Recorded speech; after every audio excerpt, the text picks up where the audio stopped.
Welcome to World of Sleepcraft.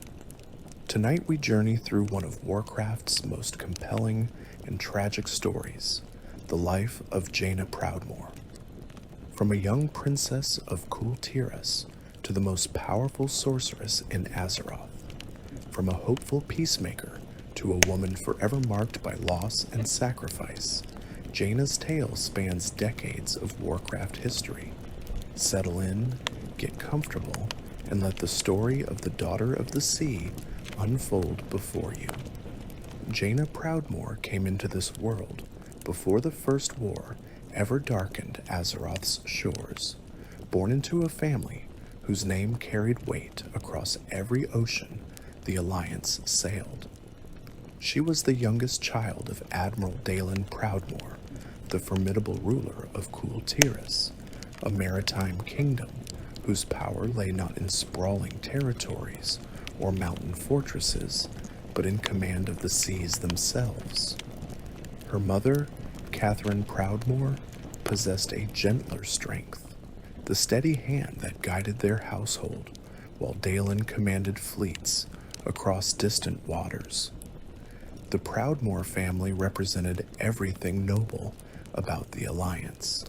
They embodied duty, courage, and an unwavering commitment to protecting their people from any threat that might emerge from the horizon.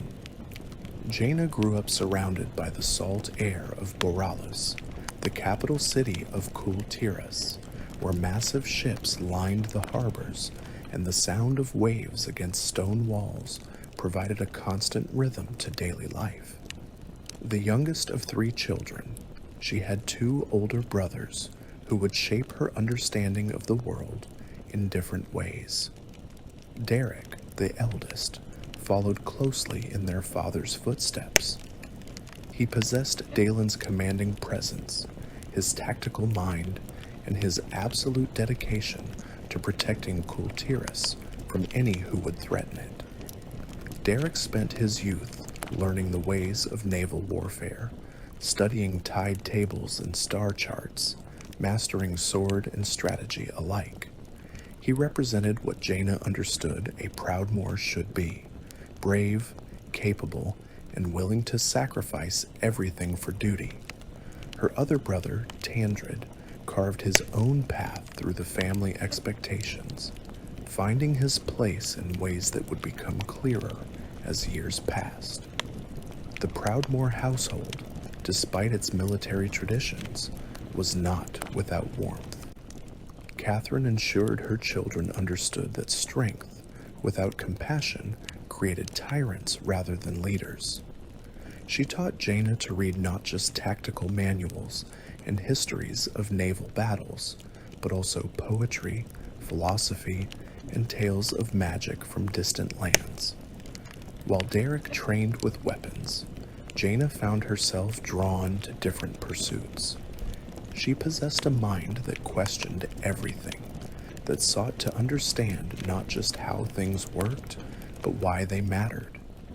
Even as a young girl, Jaina demonstrated an unusual aptitude for magic. Small things at first, candles that flickered in response to her emotions, frost that formed on windows when she pressed her palms against the glass, water that swirled in patterns when she trailed her fingers through it. Catherine recognized these signs and spoke quietly with Dalaran about their daughter's gift. The Admiral, practical as always, saw potential in such abilities. Magic could serve the Alliance, could protect Kul Tiras, could help his daughter carve out a place of significance in a world that offered few paths for women beyond marriage alliances.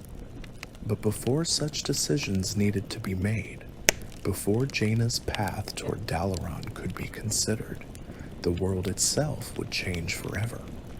War was coming to Azeroth, though the Proudmoore family did not yet know it.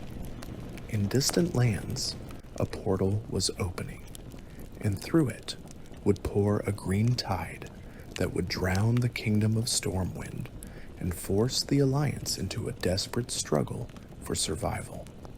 That war, the First War, would barely touch Kul Tiras directly. The island kingdom's strength lay in its fleets, not land armies, and the initial Orcish invasion focused on the southern kingdom of Stormwind. Jaina was still very young during the First War, sheltered from its worst horrors by distance and by her parents' determination to preserve some innocence in their children's lives. She heard adults speaking in worried tones about refugees, about a kingdom fallen, about monstrous invaders from another world.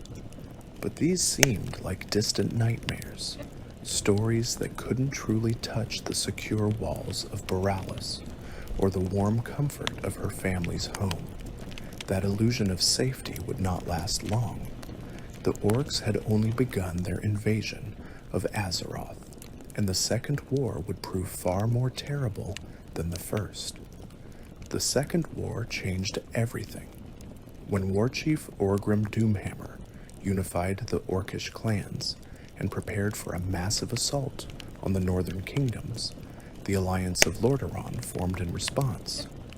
7 human kingdoms, along with the High Elves of Quel'Thalas, the Dwarves of Ironforge, and the Gnomes of Gnomeregan, all united under a single banner to face the Orcish threat.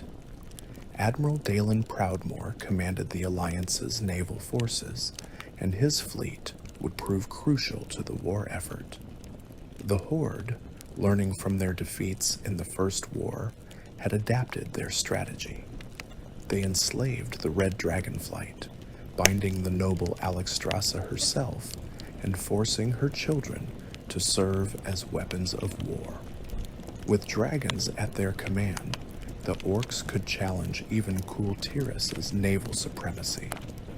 The clash between these forces became inevitable, and it would occur near a small island called Crestfall, where Alliance and Horde fleets would meet in one of the most brutal naval engagements in recorded history. Jaina remained in Boralus during the battle, but she felt its approach like a coming storm. Her father had sailed out with Derek at his side, the admiral determined to teach his eldest son the realities of naval command, to prepare him for the day he would inherit leadership of Kul Tiras' fleets. Tandred stayed behind, too young still for such dangers, and Catherine kept both her remaining children close as they waited for news. The hours stretched into days, each one heavier than the last, until finally word came back to Boralus. Victory. The Alliance fleet had caught the Horde's navy, attempting to retreat southward after their defeat at Lordaeron's gates. Dalen had outmaneuvered his enemies brilliantly, using Kul Tiras' superior seamanship to position his ships for maximum effectiveness.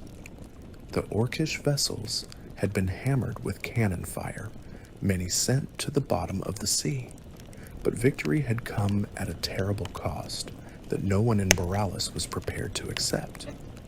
The Red Dragons, enslaved and desperate, had swooped down from storm-darkened skies and engulfed Alliance vessels in sheets of dragon fire. Ships had burned, their crews screaming as wood and canvas erupted into infernos.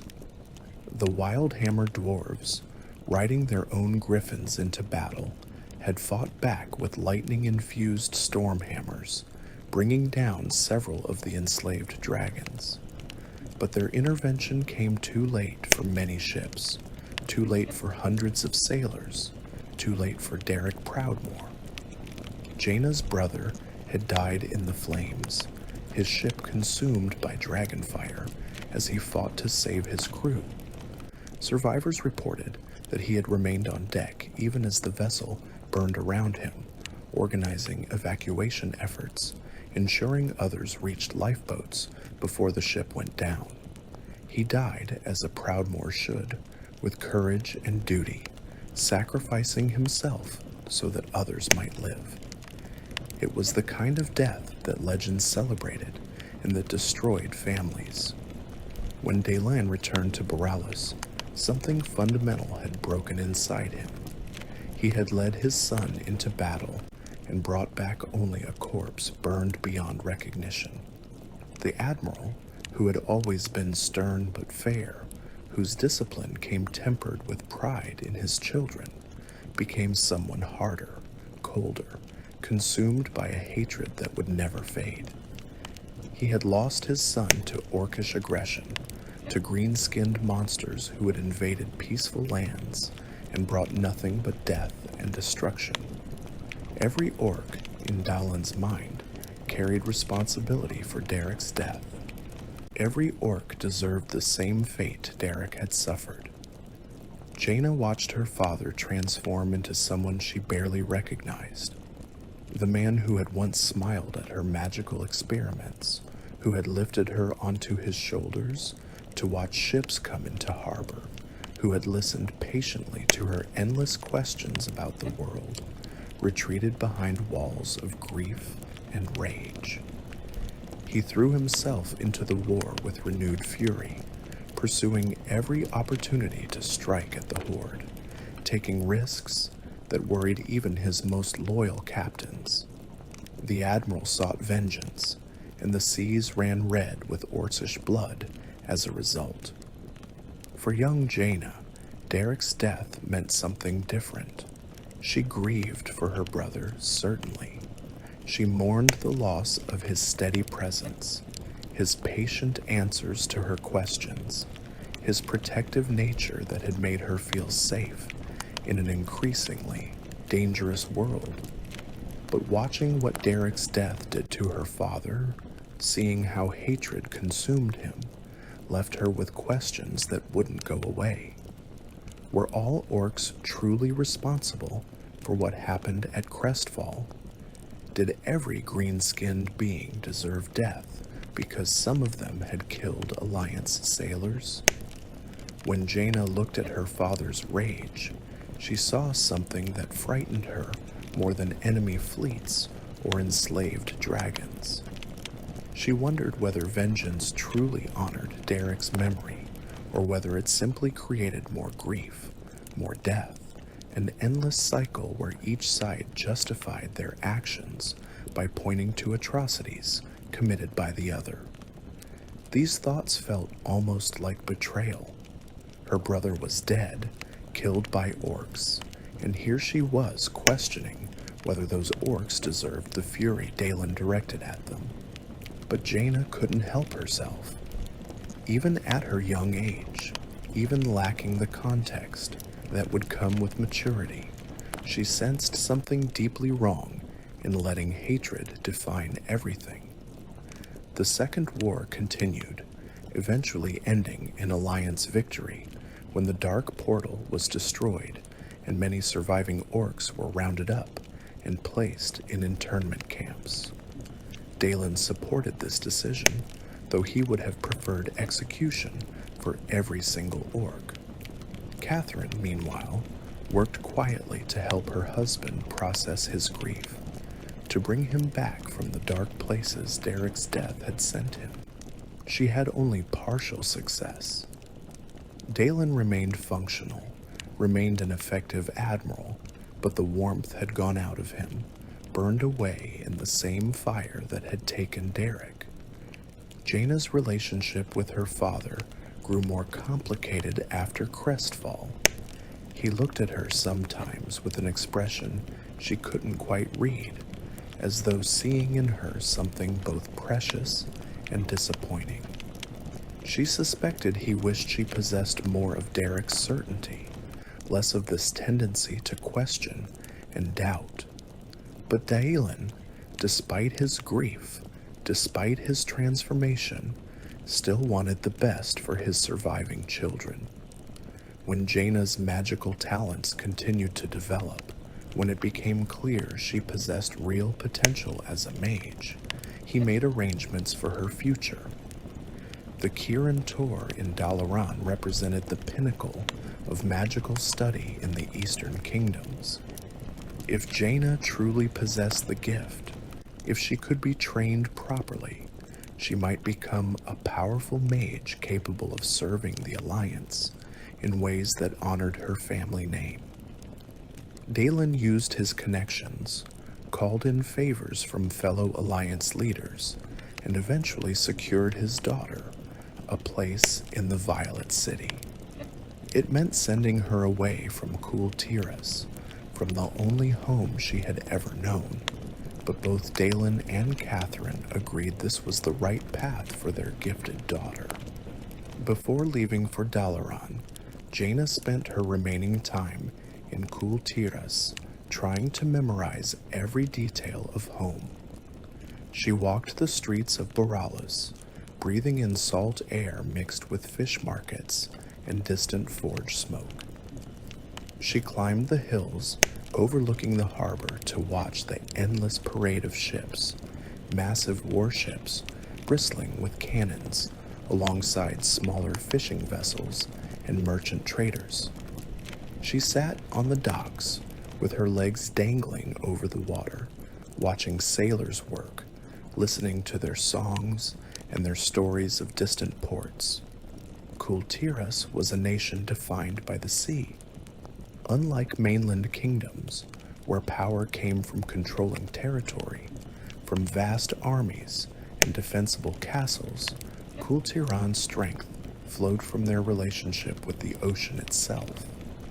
Kul Tirans were born with sea legs, they said, able to walk a pitching deck in a storm while mainlanders were still emptying their stomachs over the rail. They navigated by stars and currents, read weather in cloud patterns and wave movements, could repair rigging, or patch a hole with the efficiency of long practice. The culture of Kul Tiras celebrated independence and self-reliance. An island nation could not afford weakness or hesitation. When storms came, and they came often, everyone worked together to secure ships, reinforce structures, help neighbors who needed assistance. When enemies threatened, whether pirates or foreign navies or sea monsters from the depths, Kul Tirans defended their home with a ferocity that had earned them respect throughout the Alliance.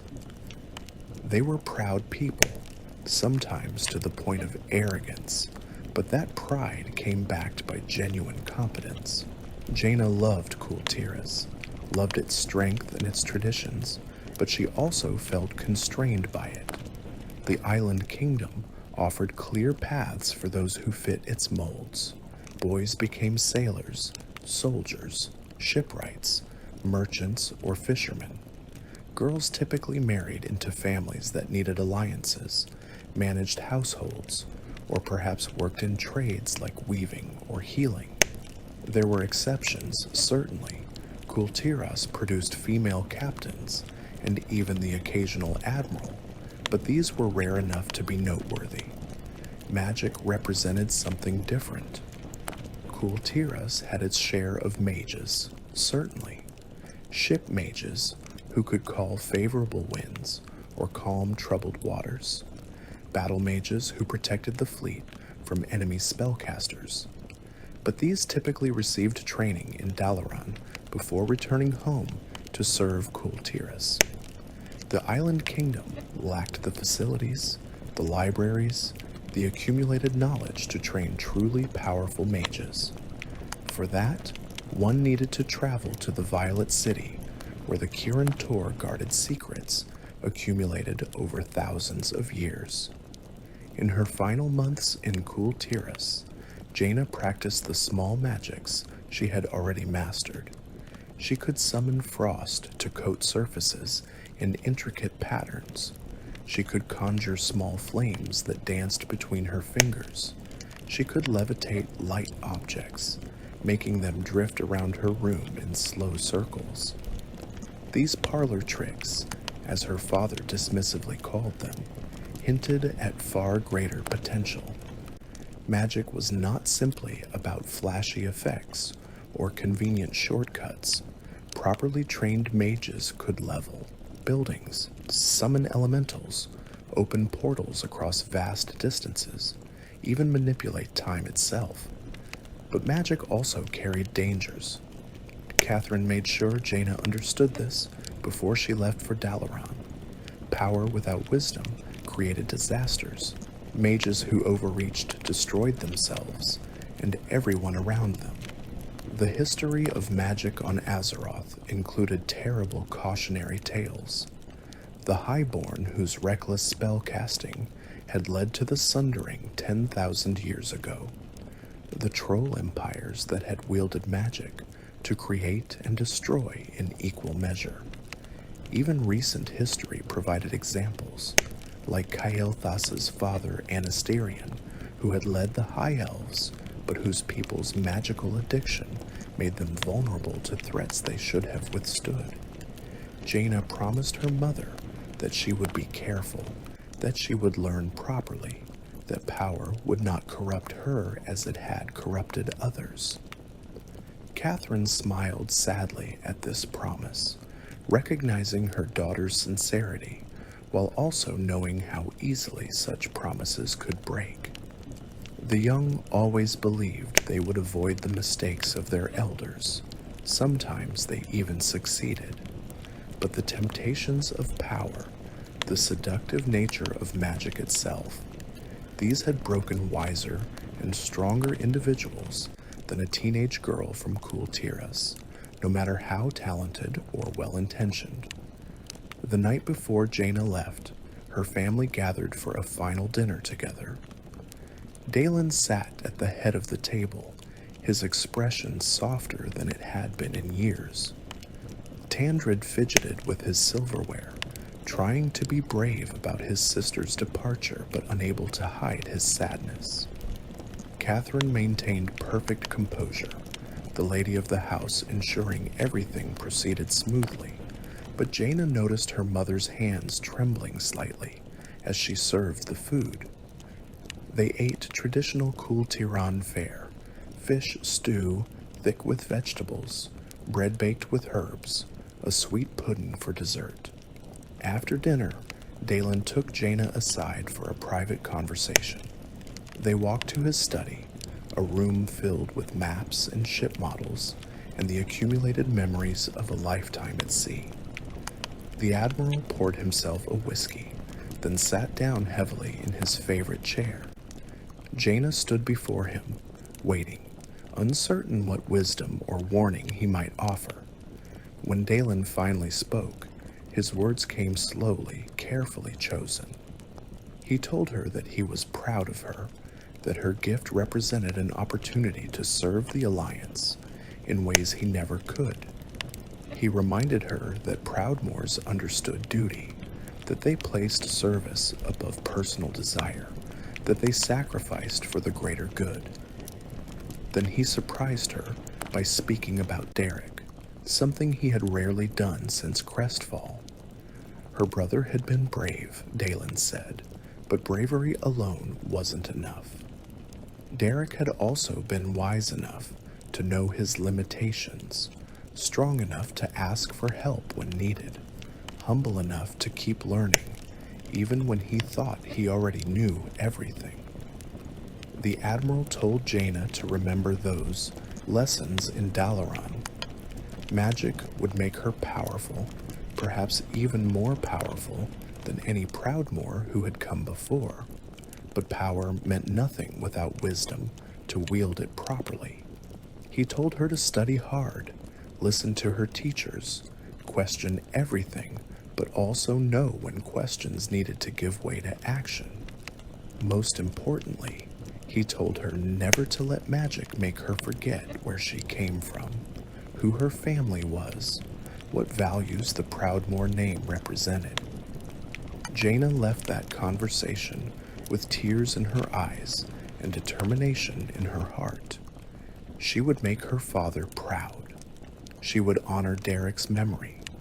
She would become the kind of mage who used power responsibly, who served the Alliance faithfully, who never forgot that magic existed to protect people, not to dominate them. These promises felt easy to make in the safety of her father's study, surrounded by familiar comforts.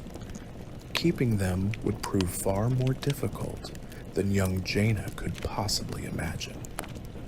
The ship that would carry Jaina to the mainland departed on a clear morning, with favorable winds and calm seas blessing the voyage. Catherine accompanied her daughter to the docks, helping her check belongings one final time, offering last-minute advice and reminders. Tandred came as well, making Jaina promise to write often and to return home whenever possible.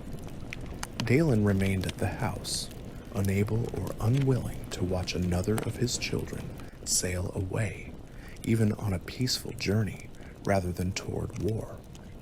The voyage to Lord Aeron took several days, giving Jaina time to adjust to the reality of leaving home. She stood at the ship's rail for hours, watching Kul Tiras shrink into the distance until it became just another shape on the horizon, then disappeared entirely. The ocean surrounded her, vast and indifferent, beautiful in its power. She thought about her ancestors, about generations of Proudmoores who had commanded these waters, who had built a kingdom from maritime expertise and sheer stubborn determination. That legacy was part of her now, woven into her identity as surely as her magical talent. Other passengers aboard the ship gave Jaina space, recognizing from her clothing and bearing that she was someone significant despite her youth. The captain, an old friend of Dalen's, checked on her periodically to ensure she had everything she needed. He told her stories about her father's naval exploits, about battles won through clever tactics rather than superior numbers, about the respect Dalen commanded throughout the Alliance fleets. The captain clearly meant these stories as comfort, as a reminder that her family's reputation would follow her to Dalaran and open doors. But Jaina found herself wondering whether she wanted doors opened by her family name or by her own merit. The Proudmoore legacy was both blessing and burden. It gave her opportunities that others might never receive. It also created expectations that might prove impossible to meet. Everyone would judge her against her father's accomplishments, against Derek's sacrifice. Living up to such standards seemed daunting, especially when Jaina still felt like a child playing at adulthood, uncertain and scared despite her outward confidence. The ship made port in South Shore, a coastal town in Hillsbrad foothills that served as a major hub for Alliance shipping. Jaina transferred to an overland carriage that would take her the rest of the way to Dalaran. This part of the journey proved less pleasant than the sea voyage. The roads, though well maintained by Alliance standards, still jarred and jolted as the carriage wheels found every rut and stone. Jaina found herself missing the gentle roll of a ship, the fresh sea air, the endless horizon. Landlocked travel felt confining by comparison, but the scenery provided its own rewards. Jaina had never traveled this far from Kul Tiras before. She stared out the carriage window at forests and fields, small villages and larger towns, mountains rising in the distance. The eastern kingdoms were so much bigger than she had realized, containing so many more people and places than her island home. Kul Tiras, for all its pride and power, was just one part of a much larger world. That realization felt both exciting and overwhelming. The carriage approached Dalaran as the sun descended toward the western horizon, painting the sky in shades of orange and purple. Jaina's first glimpse of the Violet City took her breath away. Dalaran sat upon elevated ground, its towers and spires reaching toward the heavens, glowing with magical energies, visible even from a distance. The entire city hummed with power, with centuries of accumulated spell work layered on top of itself until the very air shimmered with arcane potential. This was a place devoted entirely to the pursuit of magical knowledge, where the greatest mages in the Eastern Kingdoms studied and experimented and pushed the boundaries of what was possible. Guards stopped the carriage at Dalaran's gates, checking Jaina's credentials and the letter of introduction her father had secured from Archmage Antonidas himself. One did not simply walk into Dalaran uninvited. The Kirin Tor protected their secrets jealously, admitting only those students who demonstrated both talent and proper sponsorship. Jaina qualified on both counts, though she suspected her family's connections had helped more than her tutor's assessments of her abilities.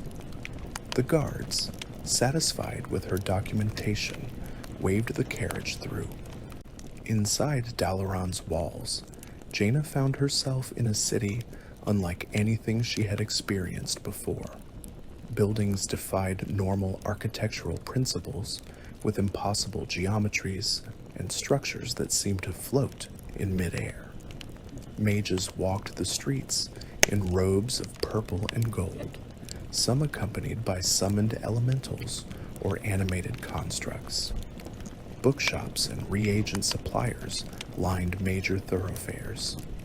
Libraries promised access to knowledge accumulated over millennia. The very stones beneath her feet thrummed with residual magical energies from thousands of spells cast over hundreds of years.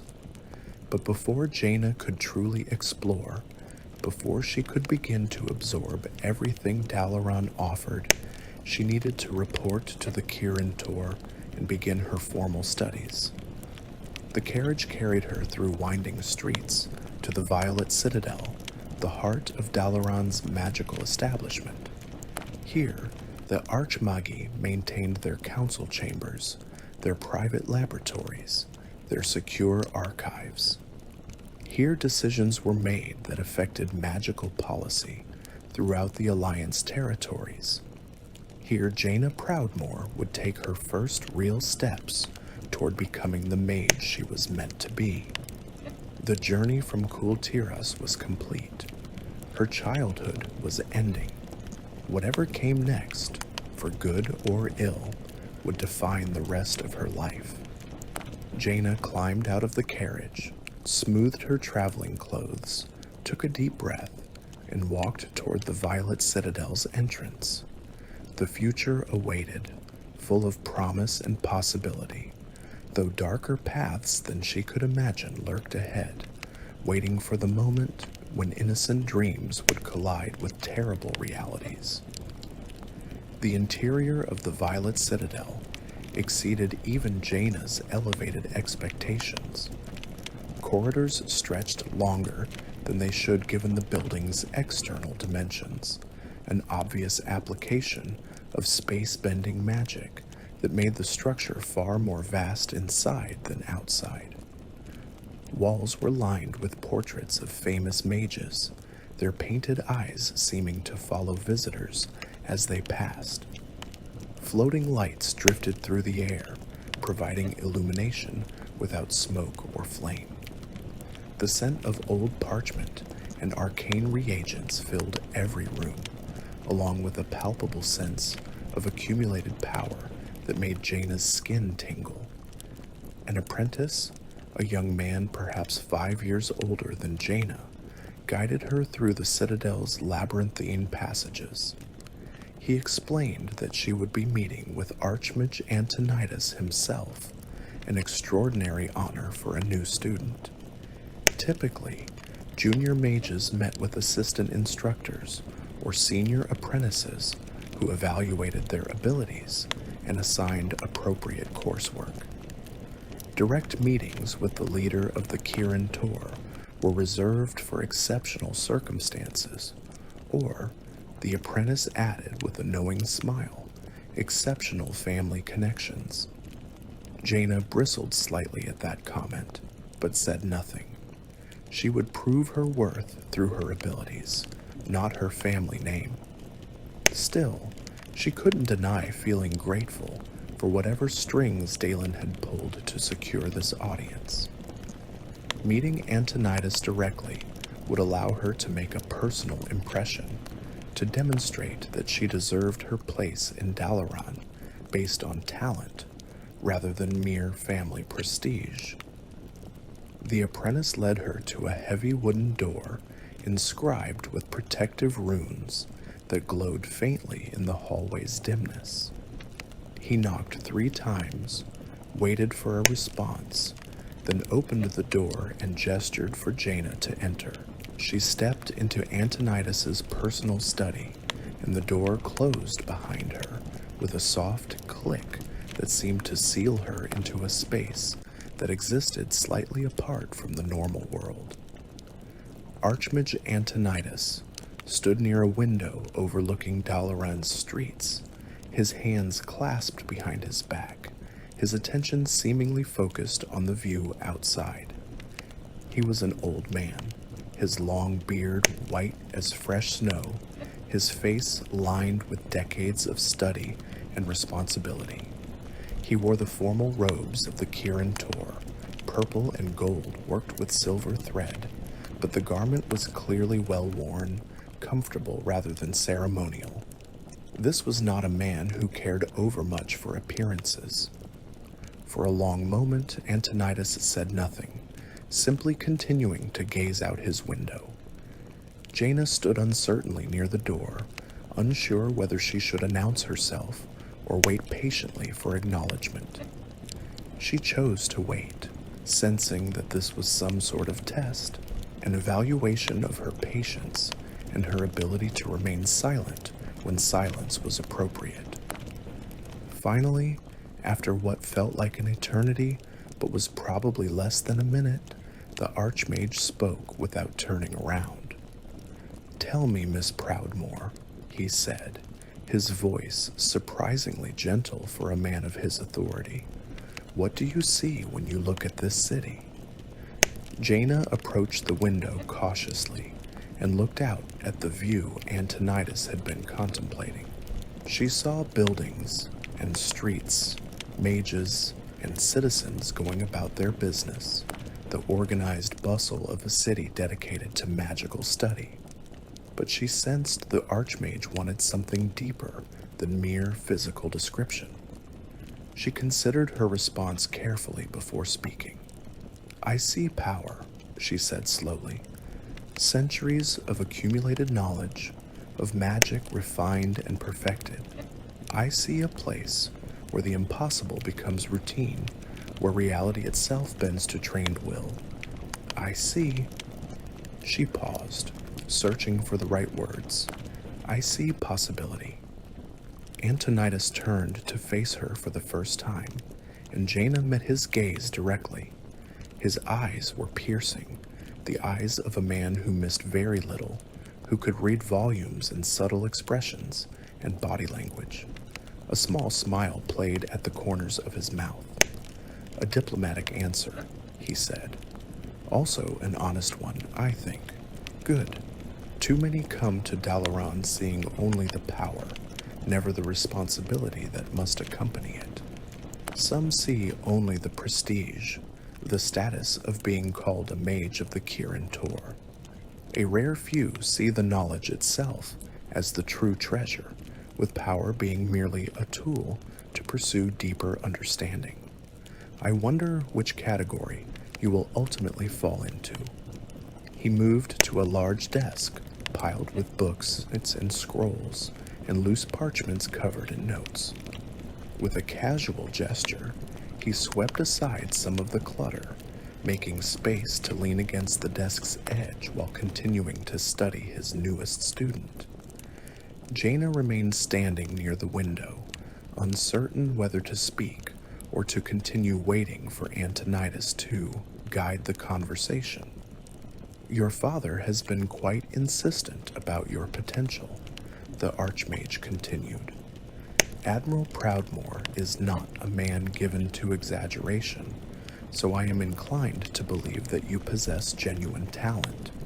But talent alone achieves nothing. I have known brilliantly gifted students who lacked the discipline to develop their abilities properly. I have known pedestrian talents who achieved greatness through sheer determination and careful study. Which are you, Miss Proudmoore? Are you a lazy prodigy expecting magic to come easily? Or do you understand that true mastery requires work? I'm willing to work, Jaina said firmly. I don't expect anything to come easily. I just want to learn, to become the best mage I can be. Why?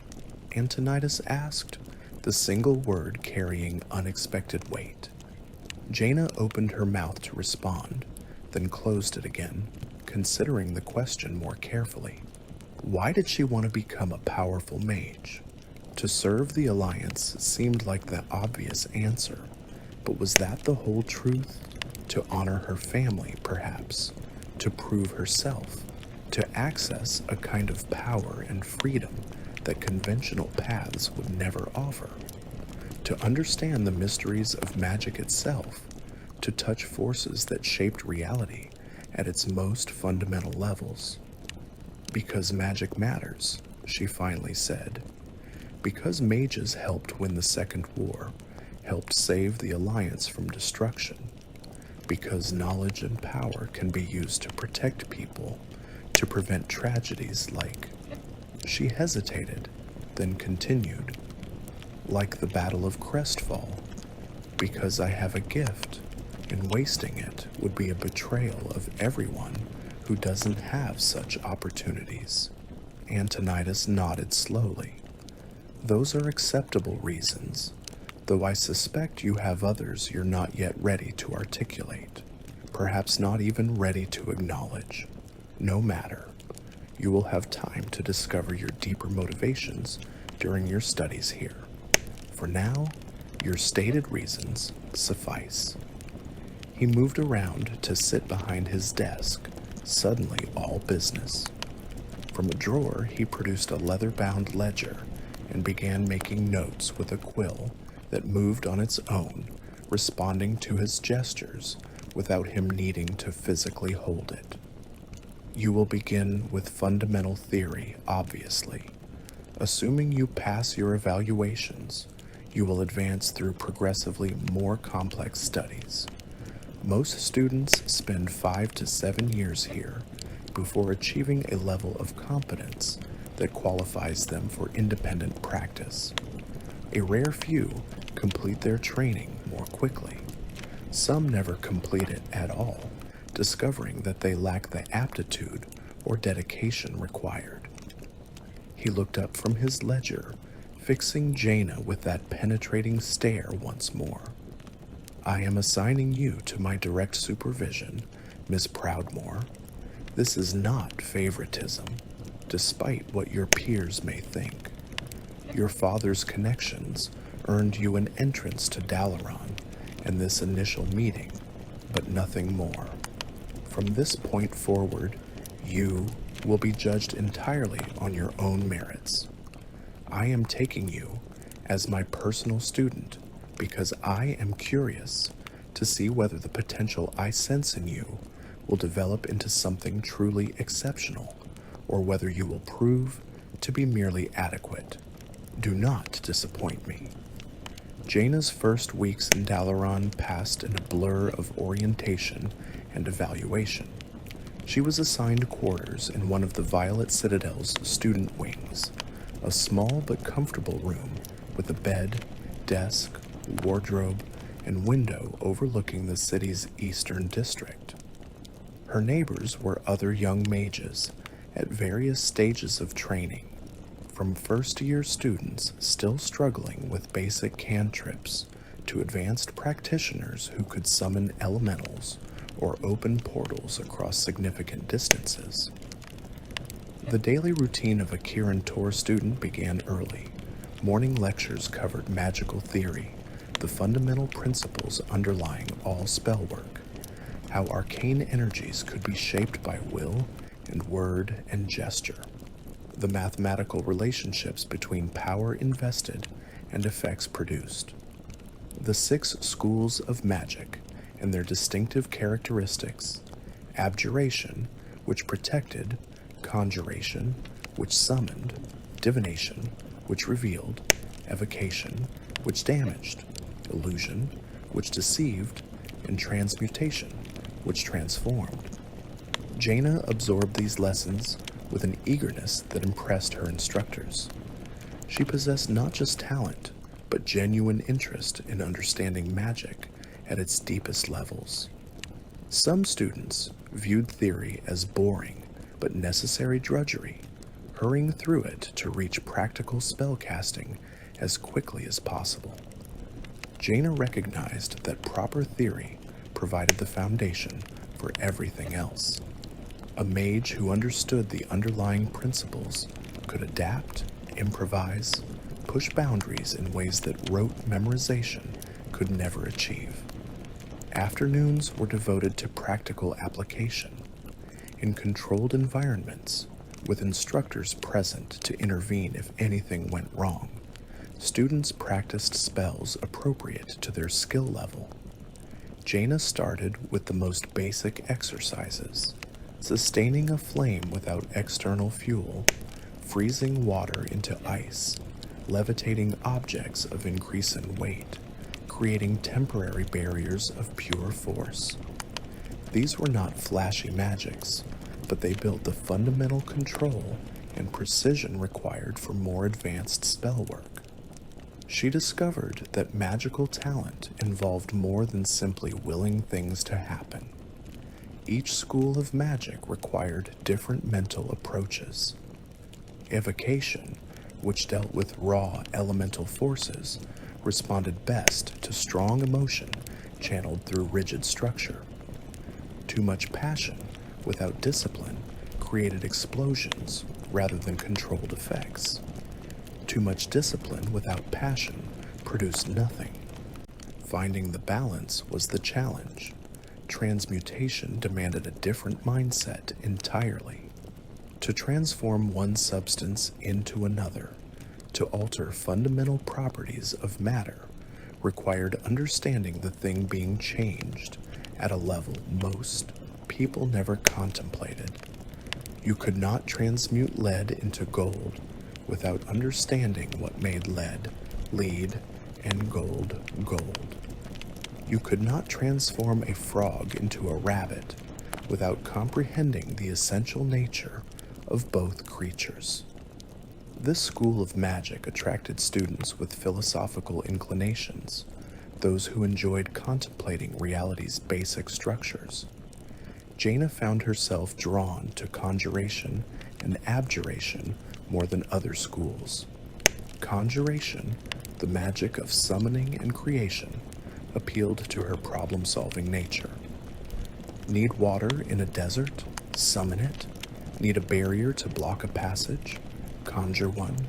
Need a servant to carry heavy loads? Summon an elemental.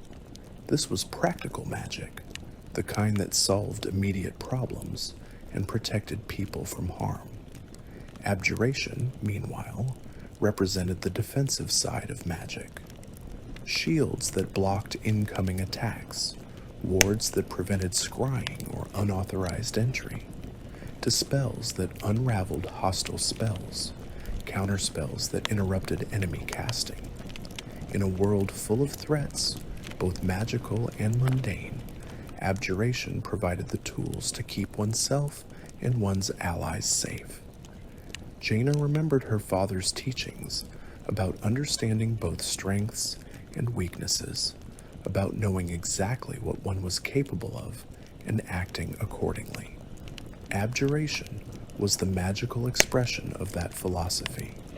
Evenings brought study groups, where students helped each other work through difficult concepts or practice spells together.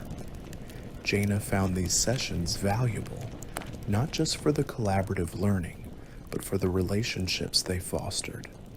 She made friends among her fellow students, forming bonds that would last years. There was Ronan, a brilliant but reckless mage who constantly pushed boundaries and got himself into trouble. There was Krasis, an older student with mysterious connections who seemed to know far more than he should. There was Varisa Windrunner, a high elf ranger who visited Dalaran periodically and whose skill with bow and blade impressed even the combat mages. But one relationship would develop into something deeper than friendship, something that would shape the course of Jaina's entire life. It began with an unexpected visitor to Dalaran, a young man who officially came to study history and diplomacy, but who really just wanted to see a certain talented sorceress he had heard impressive things about. Jaina Proudmoore was 11 years old when she first met Prince Arthas Menethil, and their meeting came not in Dalaran's towers, but in Lordaeron's capital city. The journey from Kul Tiras to the Violet City required passing through the mainland kingdoms, and Dalaran had arranged for Jaina to stay briefly as a guest of King Tyrannus' court before continuing to her magical studies. It was a diplomatic courtesy between allied leaders, an acknowledgement that the Proudmoore and Menethil families had fought together during the Second War.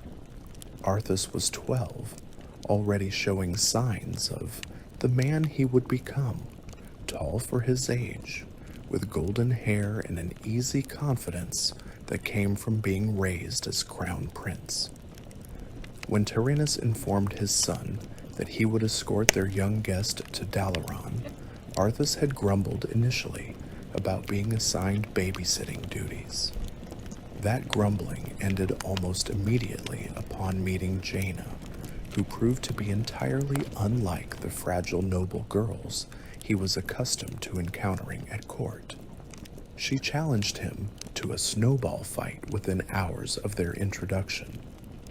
While Arthas possessed greater physical strength and reach, Jaina demonstrated uncanny aim and a competitive spirit that matched his own. They built snow fortresses together in the palace gardens, strategizing elaborate mock battles that left them both soaked and laughing. When Arthas suggested exploring an old watchtower that adults had declared off-limits, Jaina agreed without hesitation, and they spent an afternoon discovering passageways and hidden chambers while imagining themselves as adventurers.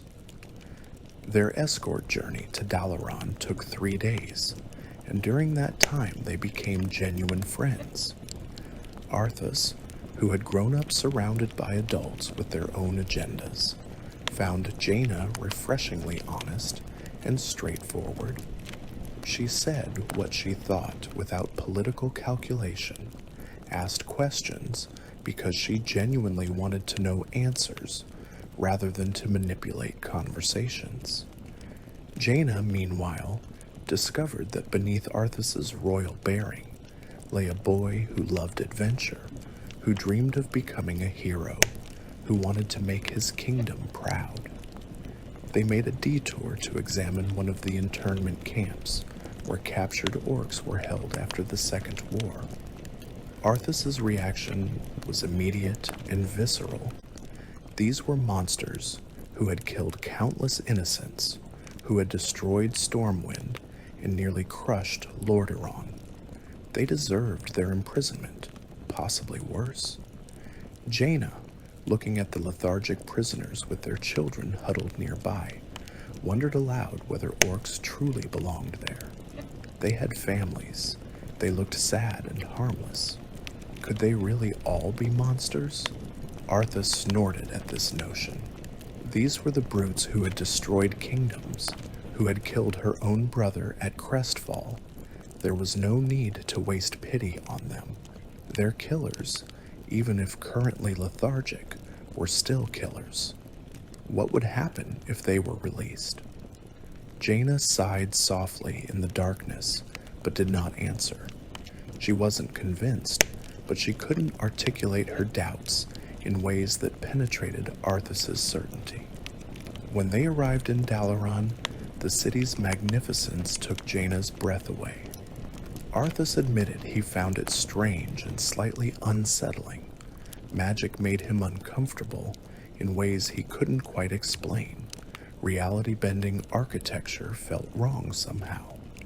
But he was genuinely happy for Jaina, seeing how her face lit up at the prospect of studying here.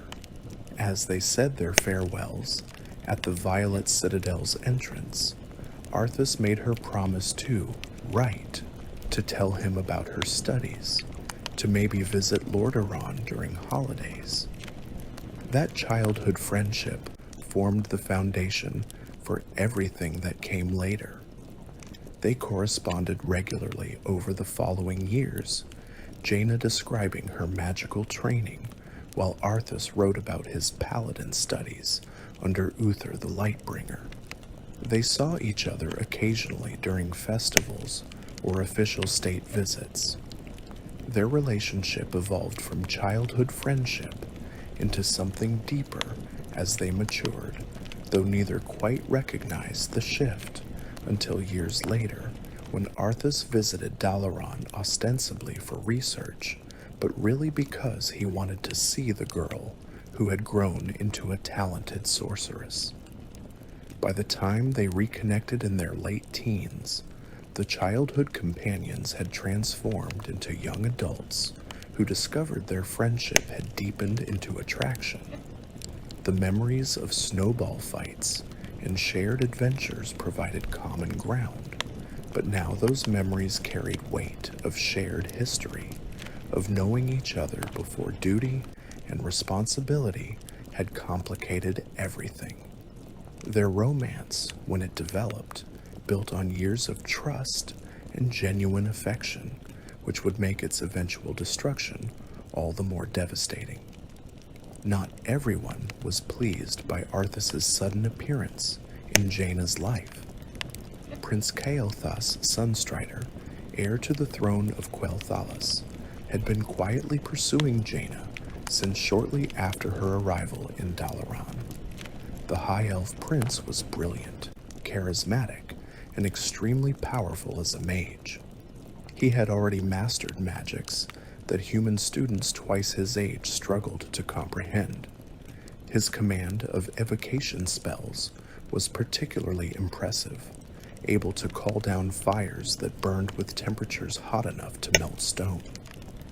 Kael'thas had been studying in Dalaran for several years before Jaina arrived. As a high elf, he had centuries ahead of him to perfect his craft, but he pursued knowledge with an intensity that suggested he intended to become one of the greatest mages in recorded history. His ambitions extended beyond mere magical prowess, however. He understood that power came not just from personal ability, but from alliances, from connections to influential families and important individuals. When Jaina Proudmoore entered Dalaran, Kael'thas saw an opportunity. The daughter of Admiral Proudmoore, studying directly under Antonidas, clearly talented and destined for significant positions within either the Kirin Tor or the Alliance political structure. An alliance between the Sunstrider and Proudmoore lines would bring considerable advantages. Moreover, Jaina herself was attractive, intelligent, and shared his passion for magical study. On paper, they were an excellent match. The High Elf Prince began his courtship carefully, respecting human social customs while also demonstrating his own culture's sophistication. He invited Jaina to private demonstrations of advanced magic, showing her spells she wouldn't learn for years, yet in her standard curriculum. He gave her access to rare texts from Kael'thas's libraries, books that contained knowledge not readily available even in Dalaran's extensive collections. He invited her to visit his homeland to see the beauty of the High Elven Kingdom with its magnificent spires and ancient forests. Jaina appreciated Kael'thas's attention and generosity, but she found herself intimidated rather than attracted. The High Elf Prince was impressive, certainly, but he seemed almost too perfect, too refined, too far above her own level of sophistication and ability. When he demonstrated complex spell matrices or discussed high-level magical theory, Jaina felt like a child being lectured by a parent rather than an equal engaging in conversation. Kael'thas didn't intend to make her feel inadequate, but his effortless superiority in all things magical created a gulf between them that she couldn't bridge. More fundamentally, there was no spark. Kael'thas treated her with respect and courtesy, but their interactions felt formal, almost transactional. He was courting her because it made strategic sense, because their union would benefit both families. Jaina, despite her youth, understood that many marriages in their social circles were arrangements based on practical considerations rather than romantic love. But she had hoped for something more, for a connection that transcended mere compatibility on paper. Then Arthas arrived, and everything changed. Where Kael'thas was refined and sophisticated, Arthas was energetic and spontaneous. Where Kael'thas overwhelmed her with his magical prowess, Arthas treated her as an equal despite her lesser experience. Where Kael'thas courted her according to careful plans, Arthas simply enjoyed spending time with her, and his pleasure in her company felt genuine rather than performative. Kael'thas noticed the change immediately. He observed how Jaina's face lit up when Arthas visited Dalaran, how their conversations bubbled with laughter and easy comfort. He saw how the human prince made his way past defenses that the High Elf's careful courtship had never penetrated. And Kael'thas, despite his pride, understood that he had lost before he truly had a chance to win. The High Elf Prince withdrew from his pursuit gracefully, at least outwardly. He continued to treat Jaina with courtesy when their paths crossed in Dalaran's halls or at social functions.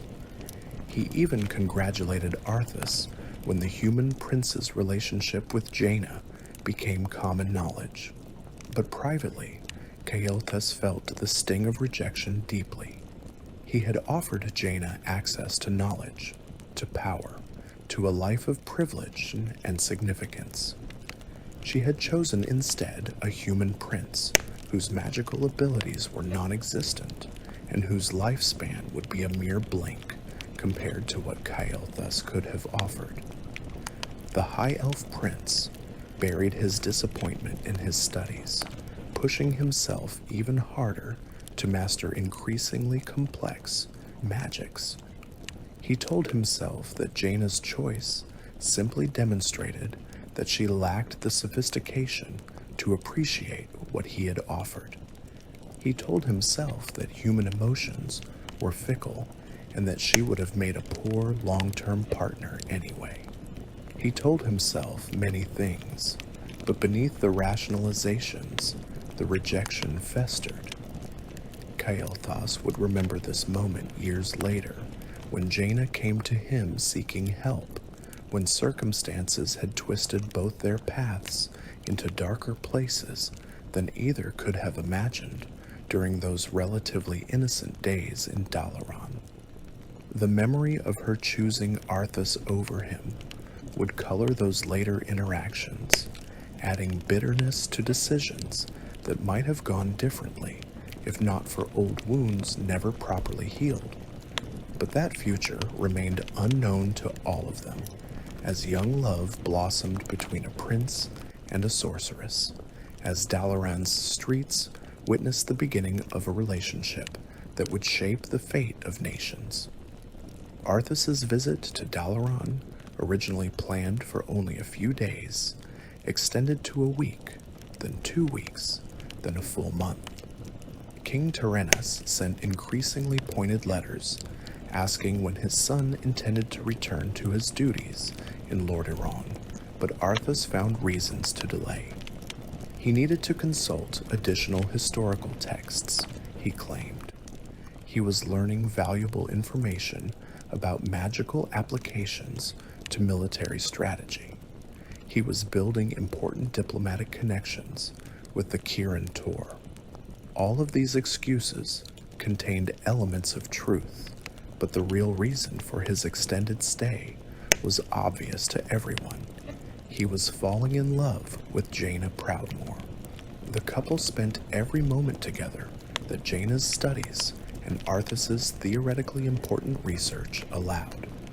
They explored Dalaran's streets and hidden corners, discovering shops and cafes known only to locals. They attended performances at the city's theater, watching plays that ranged from ancient tragedies to bawdy comedies. They simply walked and talked, their conversations covering everything from philosophy to politics to their hopes and fears for the future. Arthas treated Jaina to the first snowball fight she had experienced since childhood.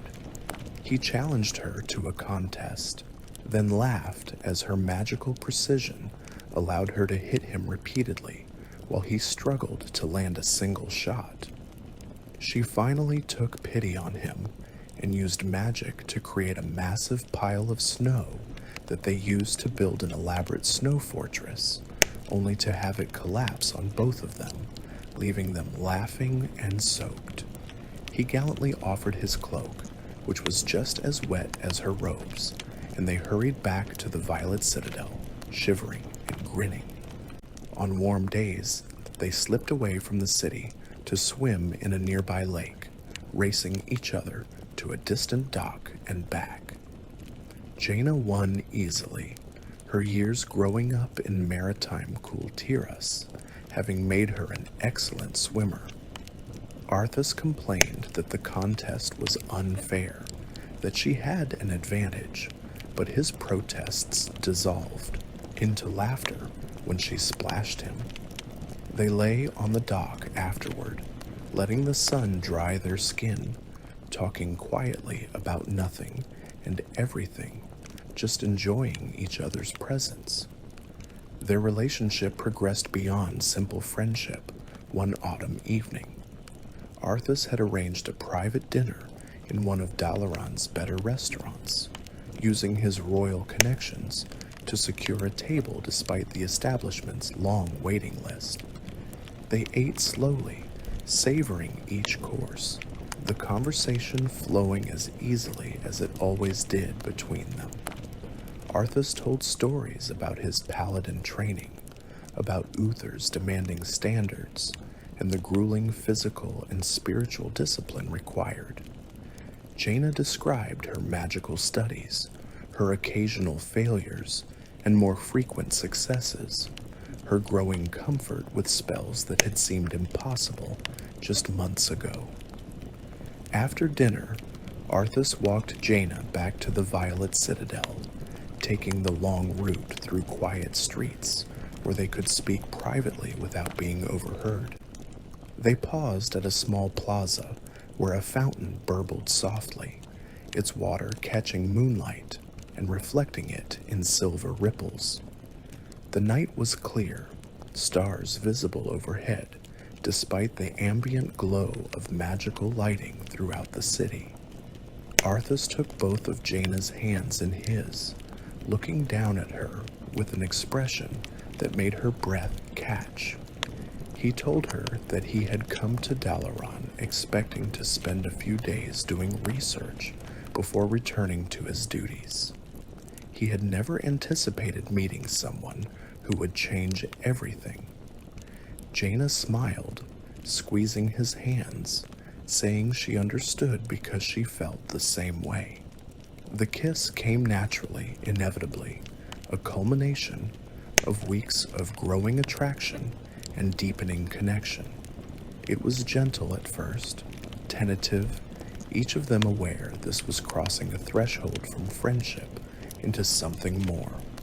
Then Arthas pulled her closer, his hand moving to cup her face, and Jaina responded with equal passion. The world around them faded away until nothing existed except this moment, this person, this feeling of rightness that neither had experienced before. They broke apart eventually, both slightly breathless, grinning at each other in the moonlight. Arthas rested his forehead against hers, his hands still cradling her face, as though she were something precious that might break if held too roughly.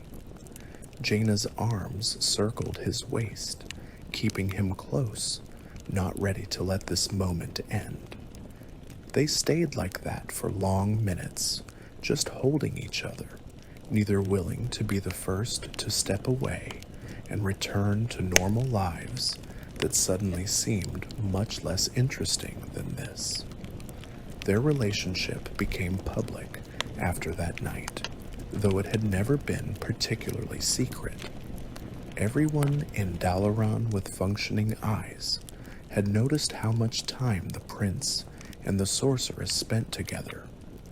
Official acknowledgement simply meant they no longer needed to be discreet, could openly attend social functions as a couple, could hold hands while walking Dalaran's streets without pretending it was merely friendly companionship.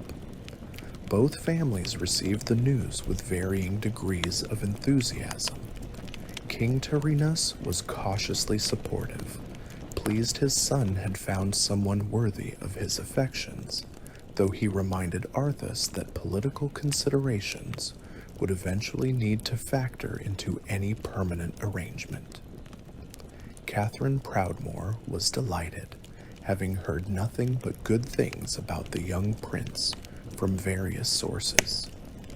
Dalen was more conflicted, proud his daughter had attracted the attention of Lordaeron's heir, while also deeply protective of his youngest child.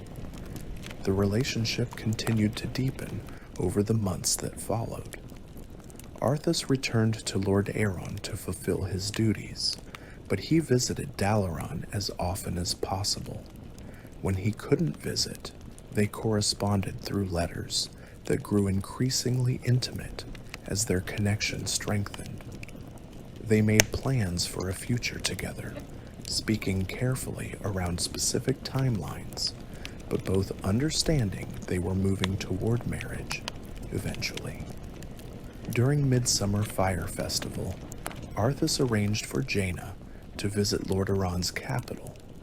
She arrived to crowds celebrating the traditional holiday, bonfires burning throughout the city, music and laughter filling the streets. Arthas took her to see the capital's major landmarks, introducing her to his family and to important figures in Lordaeron's court. They attended the main celebration at the palace, where tradition called for the burning of a massive wicker construct as part of the festival rituals. As a special surprise, Arthas asked Jaina to light the wickerman using her magic. She hesitated, uncertain whether this was appropriate, but he insisted the crowds would love it. So Jaina stepped forward, centered herself, and channeled fire magic with all the skill she had developed over months of study. Flames erupted from her outstretched hands, engulfing the wickerman in spectacular fashion. The crowd cheered, impressed by the display, and Arthas leaned close to whisper that she had done spectacularly well. Later that night, in the privacy of Arthas's quarters, their relationship reached its natural next stage.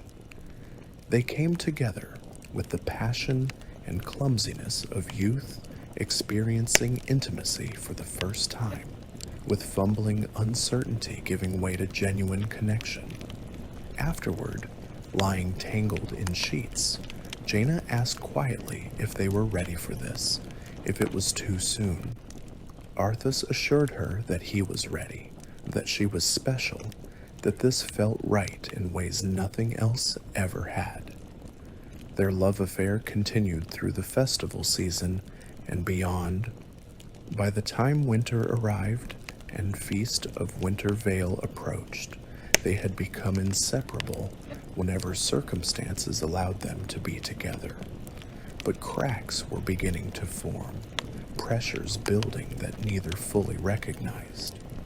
Arthas felt the weight of future kingship pressing down on him, the expectations and responsibilities that came with his position.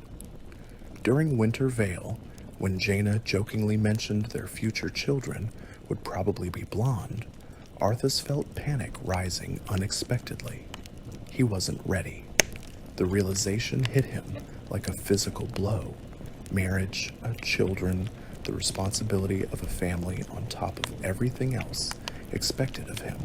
It was too much, too soon. He tried to explain these feelings to Jaina, but his words came out jumbled and incoherent, even to his own ears. He saw hurt bloom in her eyes, saw her withdraw emotionally, even as she stood right in front of him, and he hated himself for putting that expression on her face. They attended the Winter Veil celebration together, but the joy had gone out of it. Arthas felt like he was drowning, suffocating under expectations he had thought he could handle, but now seemed impossible. Jaina maintained her composure, refusing to break down publicly, but inside she felt like something precious had been shattered. A week later, Arthas returned to Lordaeron without proposing, without making any commitments, leaving their relationship in an undefined limbo that satisfied neither of them. Months passed with Jaina and Arthas technically still together, but both knowing something fundamental had broken. They corresponded less frequently. Visits became rarer. They were drifting apart, their relationship dying slowly from Arthas's fear and inability to commit. Both missed each other desperately, neither knowing how to bridge the gap that had opened between them. They might have separated entirely, if not for the crisis that would soon engulf the world, a plague spreading through Lordaeron that would bring them back together one final time, for better and for worse. The rumors of plague began quietly, as such things often did. Reports filtered into Dalaran from northern villages, stories of a mysterious illness that killed quickly and left strange symptoms in its victims. At first, the Kirin Tor paid little attention.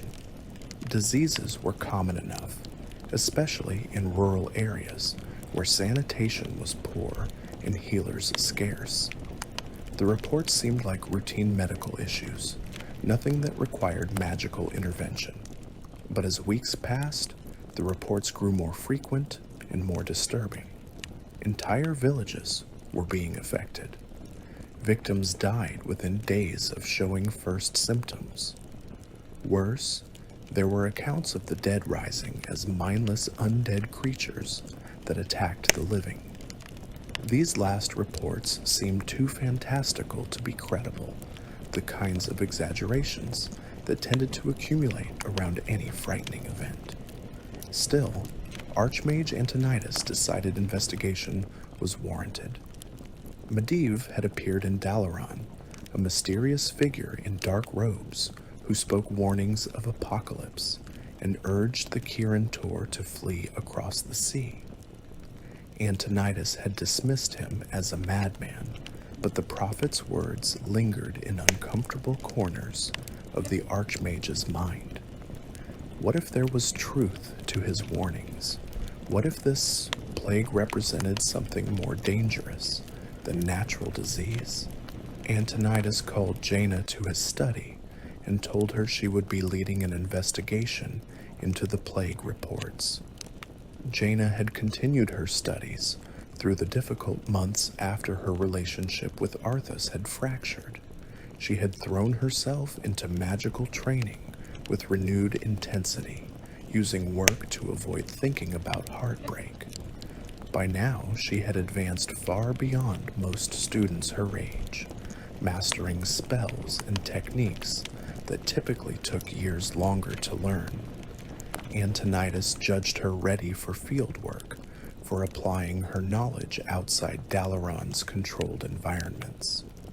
The Archmage had also arranged for a special envoy to assist with the investigation, someone with military experience and authority to command resources if the situation proved dangerous. Jaina wondered who this might be until the envoy arrived in Dalaran the day before their scheduled departure. When she saw Arthas walking through the Violet Citadel's entrance, her heart lurched in ways she thought she had gotten under control. Their reunion was awkward at first. They greeted each other formally, painfully polite, neither knowing quite how to bridge months of distance and hurt feelings.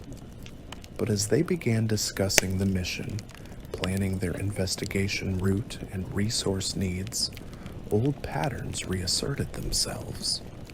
Their conversations flowed more easily. Shared purpose provided common ground that personal matters had eroded. By the time they rode out of Dalaran the next morning, something of their old connection had returned, tentative but present. The northern territories of Lordaeron showed little sign of crisis at first. Villages went about their business, farmers tended fields, merchants moved goods along established trade routes. But as Jaina and Arthas traveled farther north, closer to regions where plague reports originated, they began seeing evidence of problems. Abandoned farms with crops rotting unharvested, refugees on the roads, families fleeing rumors of death and undead horrors. A pervasive atmosphere of fear that grew thicker the farther north they rode. They reached their first truly affected village in late afternoon, the sun casting long shadows across empty streets. No smoke rose from chimneys. No people moved about their business. The settlement felt dead, though they could see no bodies initially. Arthas ordered their guards to spread out and search carefully while he and Jaina approached the village center. They found the dead piled in what had clearly been an attempt at organized disposal. Dozens of bodies, plus men and women and children, all showing similar symptoms. Skin mottled with purple and black discoloration, eyes vacant, flesh already beginning to rot despite deaths that must have occurred within the last few days. Jaina examined the corpses using magical scanning techniques she had learned, searching for residue of disease or poison or any explanation for such rapid onset and terrible symptoms. What she found chilled her worse than seeing the bodies themselves. These people had been killed by magic, by necromancy specifically. The same dark energies used to animate undead had somehow been used to kill the living, then raise them again as servants. This wasn't natural plague. It was a weapon, deliberately unleashed on Lordaeron's population. Someone was waging war not with armies, but with death itself. Arthas reacted to this revelation with controlled fury. His people were being murdered by dark magic, transformed into undead abominations that would attack their own neighbors and family. This was not war as he understood it, not honorable combat between military forces. This was slaughter of innocents, the worst kind of cowardly attack imaginable. He demanded they move faster, investigate more thoroughly, find whoever was responsible, and stop them. Their investigation led them to more affected villages, each scene worse than the last. They began finding undead actively attacking living populations, shambling corpses that had once been farmers and merchants, now trying to kill anyone they encountered. Arthas's guards fought these creatures, putting them down with fire and steel. Jaina used her magic to destroy larger groups, cleansing flames, reducing animated corpses to ash and bone. They discovered the plague was being spread through grain shipments, food meant to sustain villages during winter months being deliberately corrupted with necromantic energies that would kill anyone who consumed it. This revelation made the situation even more horrifying. The entire food supply of northern Lordaeron was potentially compromised. Tens of thousands could be affected, possibly more. The scale of the attack defied comprehension. As they continued their investigation, Jaina and Arthas worked side by side with an efficiency that reminded them both of what they had lost. They complemented each other naturally, Arthas providing military discipline and tactical thinking, while Jaina contributed magical expertise and analytical problem solving. Between fights and investigations, they talked quietly about their relationship, about the mistakes Arthas had made, about the months of separation and hurt feelings. Arthas apologized sincerely for his panic during Winter Vale, for letting fear drive him away from someone he loved. He told Jaina that losing her had taught him what truly mattered, that duty and responsibility meant nothing if he couldn't share them with someone he cared about. Jaina, despite lingering hurt, found herself forgiving him, found herself falling back into love with this man who had broken her heart, but who now seemed to finally understand his own feelings.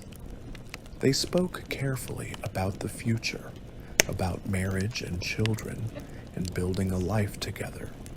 Once they dealt with this plague crisis, once they saved Lordaeron from whatever dark force had unleashed undeath on the kingdom, they would make things official. They would stop letting fear and uncertainty keep them apart. This mission, terrible as it was, had given them a second chance they almost hadn't gotten. They both silently promised themselves they wouldn't waste it. But darker trials lay ahead, tests that would break even the strongest love and transform the Prince Jaina cared for into something unrecognizable. The plague was only the beginning, the visible tip of a plot far more terrible than either of them yet realized. The trail of corrupted grain led Jaina and Arthas to a remote compound in the hills northeast of Andor Hall, a major grain distribution center. Reports indicated a cult had established itself in the area, religious fanatics who preached that death was a blessing and undeath represented ascension to a higher state of being. Most had dismissed these reports as typical rural superstition, strange beliefs sprouting in isolated regions, far from civilizing influences. But given what they had learned about the plague, investigating this cult seemed prudent. They approached the compound cautiously, not sure what to expect. What they found exceeded their worst imaginings. The cult had transformed a former monastery into a fortress dedicated to dark magic. Undead servants patrolled its walls. Cultists performed grotesque rituals in courtyards, raising the dead from mass graves. At the center of it all, directing operations with cold efficiency, stood a figure in elaborate robes, radiating necromantic power. Kel'Thuzad, former member of the Kirin Tor's Council of Six, now leader of the Cult of the Damned. Jaina recognized him immediately from her studies in Dalaran. Kel'Thuzad had been brilliant, one of the most talented necromancers in recorded history. He had pushed boundaries of life and death magic, conducting research that disturbed his colleagues. Eventually, the Kirin Tor had expelled him for crossing ethical lines they could not tolerate. He had disappeared afterward, and most assumed he had gone into solitary research somewhere. Instead, he had apparently founded a death cult and was now waging war on Lordaeron itself. The battle at the compound was fierce, but ultimately one-sided. Kel'Thuzad's cultists fought with fanatical determination, but they were untrained peasants and deranged zealots facing skilled soldiers and a powerful mage. His undead servants proved more challenging, but concentrated firepower, and Jaina's magic reduced them to inanimate corpses. Eventually, Arthas reached Kel'Thuzad himself, and their confrontation provided answers while raising even more disturbing questions. Kel'Thuzad showed no fear facing the Prince of Lordaeron.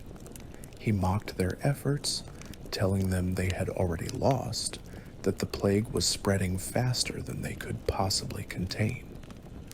When Arthas demanded to know who was behind this attack, the necromancer laughed. He served the dreadlord Mal'Ganis, he revealed, who commanded the 8 scourge that would cleanse this land of living beings.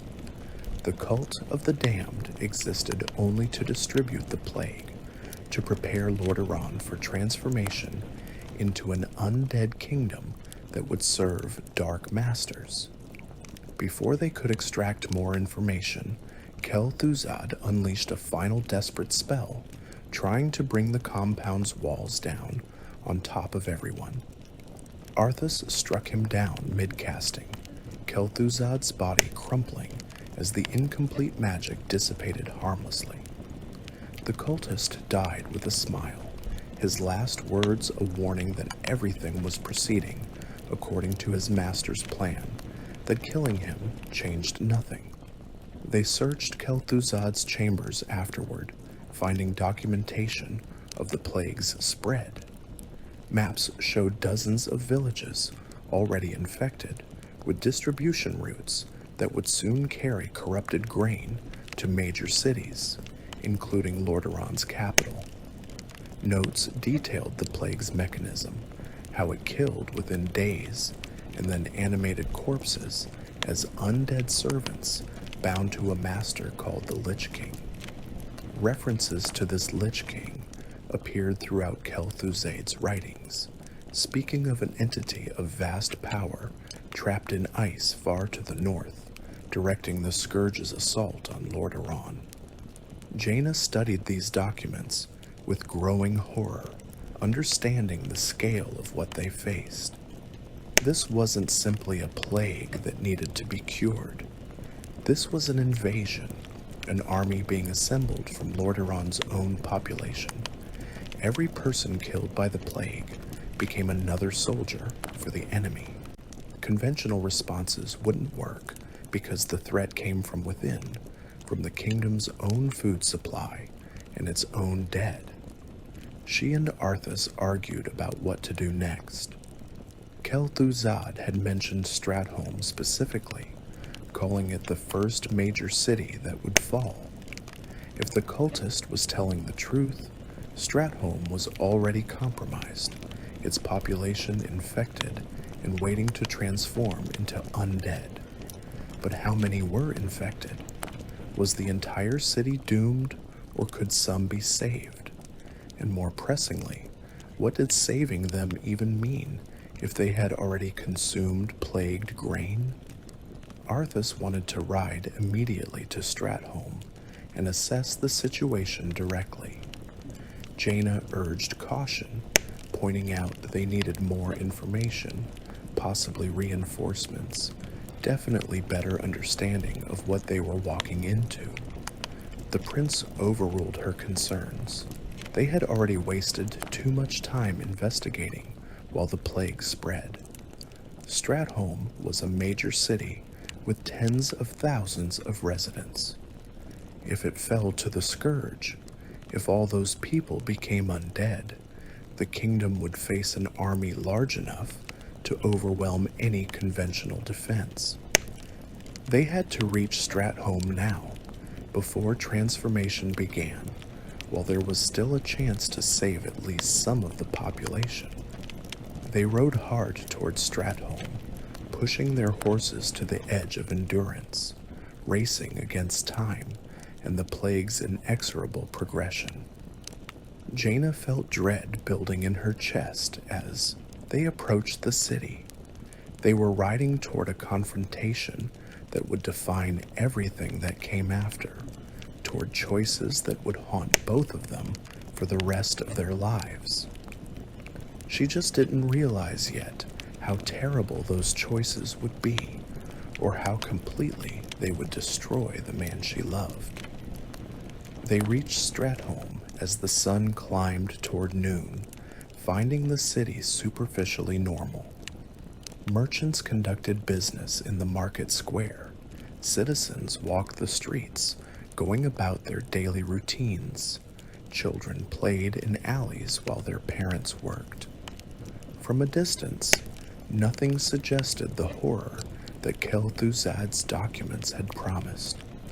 For a moment, Jaina allowed herself to hope they had arrived in time, that the plague hadn't reached Stratholme yet, or that the cultist had been lying about this city being infected. That hope died when they entered the city and began investigating more carefully. Arthas questioned merchants about recent grain shipments, learning that a massive delivery had arrived 3 days prior from Andor Hall, the same distribution center where corrupted grain had originated. The city's granaries were full of potentially plagued food, and distribution had already begun. Every bakery, every household, every restaurant and tavern in Stratholme had been selling bread made from grain that might carry the necromantic curse. Jaina used magical detection spells, scanning citizens for signs of plague infection. What she found made her heart sink. The necromantic energies were already present in almost everyone she scanned, lying dormant but growing stronger by the hour. The plague had an incubation period, time between consumption and onset of symptoms, between infection and death. Based on her readings, most of Stratholme's population would begin transforming within the next day, perhaps within hours.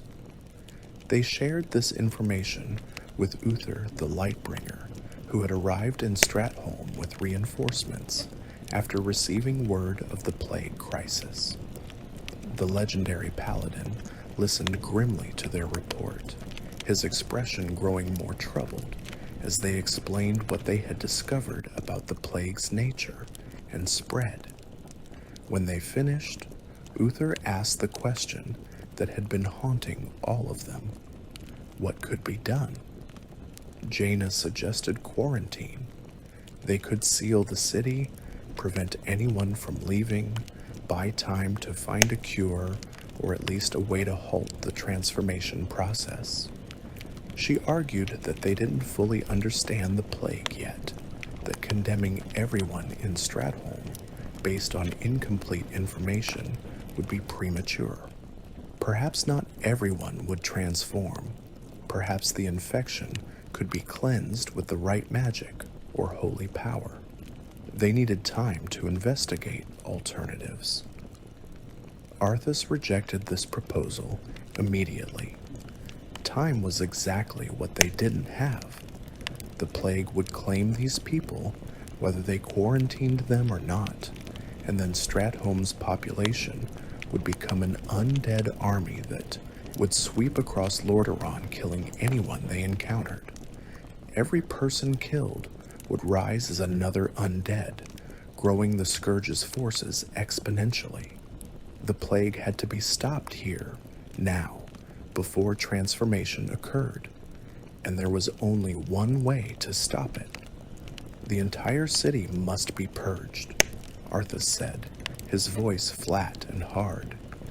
Uther stared at him in disbelief. Jaina felt her stomach drop. Arthas was suggesting they kill everyone in Stratholme, every man, woman, and child, before the plague could claim them. He was proposing to murder tens of thousands of innocent people who were currently alive and healthy, who might not even be infected, despite Jaina's scans showing necromantic energies. "You've lost your mind, Arthas," Uther said quietly. "Have I?" The prince turned to face his former mentor, his expression anguished but determined. "Lord Uther, these people are all infected. They may look fine now, but within hours they'll become the walking dead. Would you rather let them transform and then kill them after they've slaughtered their neighbors? This entire city must be purged before the plague spreads beyond containment." Uther shook his head slowly. "How can you even consider that? There's got to be some other way." "Damn it, Uther." Arthas's control slipped, fury and desperation bleeding through. "As your future king, I order you to purge this city." "You are not my king yet, boy," Uther responded, his own anger rising. "Nor would I obey such a mad order, even if you were. I'm taking my soldiers and leaving. You've crossed a terrible threshold, Arthas." Arthas stared at Uther for a long moment, something fundamental breaking behind his eyes. And when he spoke again, his voice carried the coldness of absolute conviction. "Then by right of succession and sovereignty of my crown, I hereby relieve you of your command and suspend your paladins from service." "Arthas, you can't just..." Uther began. "It's done," the prince shouted. "Those of you who have the will to save this land, follow me. The rest of you, get out of my sight." Uther the Lightbringer, legendary hero of the Second War, teacher and mentor to Lordaeron's crown prince, turned and walked away. His paladins followed, unwilling to participate in mass murder, no matter how it was justified. Arthas watched them go, his expression a mask of grief and determination, and something darker that Jaina couldn't quite identify. She stepped forward, placing a hand on his arm. "Arthas, please, listen to me. We don't know for certain that everyone is infected beyond saving. Even if they are, is killing them really better than letting them die to the plague? At least if they die naturally, they're not being murdered by their own prince." Arthas turned to look at her, and Jaina felt a chill at what she saw in his eyes. Something had changed in him during this conversation. Some final restraint or doubt had been burned away, leaving only terrible certainty. Took her hand gently, holding it between both of his own. "I'm sorry, Jaina. I can't watch you do this." He opened his mouth to respond, but she continued before he could speak. "There are children in there, Arthas. Innocent children who have done nothing wrong except be born in the wrong city at the wrong time. You're asking me to stand by while you murder children."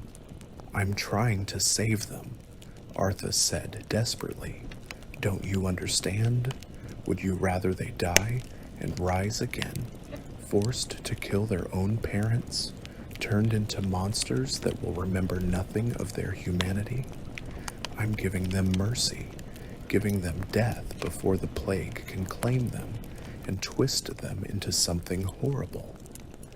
Jaina wanted to argue, wanted to point out the logical and moral problems with his reasoning, wanted to shake him until the Arthas she loved came back and this cold stranger wearing his face disappeared. But looking at his expression, she realized he was already gone. The man she had fallen in love with would never have contemplated this action. This version of Arthas had made his choice, and nothing she said would change his mind. She pulled her hand free from his grasp. Tears filled her eyes as she took a step backward, then another. I can't be part of this. I won't watch you do this. I'm leaving, Arthas. I'm leaving, and I pray to the light that someday you'll understand how wrong this is. Arthas flinched, as though she had struck him. For just a moment, doubt flickered across his face, and Jaina thought maybe she had reached him. Maybe he would reconsider. Then the moment passed, and his expression hardened once more. Go then, he said quietly. Run away if you must. But this is happening. With you or without you, I will save my kingdom. Jaina turned and walked away, joining Uther and the paladins, who were already mounting their horses. She heard Arthas behind her, addressing the soldiers who had chosen to stay, organizing them into squads that would enter Stratholme and begin the purge. She heard people screaming as they realized what was happening, as soldiers entered homes and started killing. She heard Arthas himself shouting orders, his voice growing more strained with each command, the sound of a man forcing himself through an action that was destroying his soul. She didn't look back. She couldn't.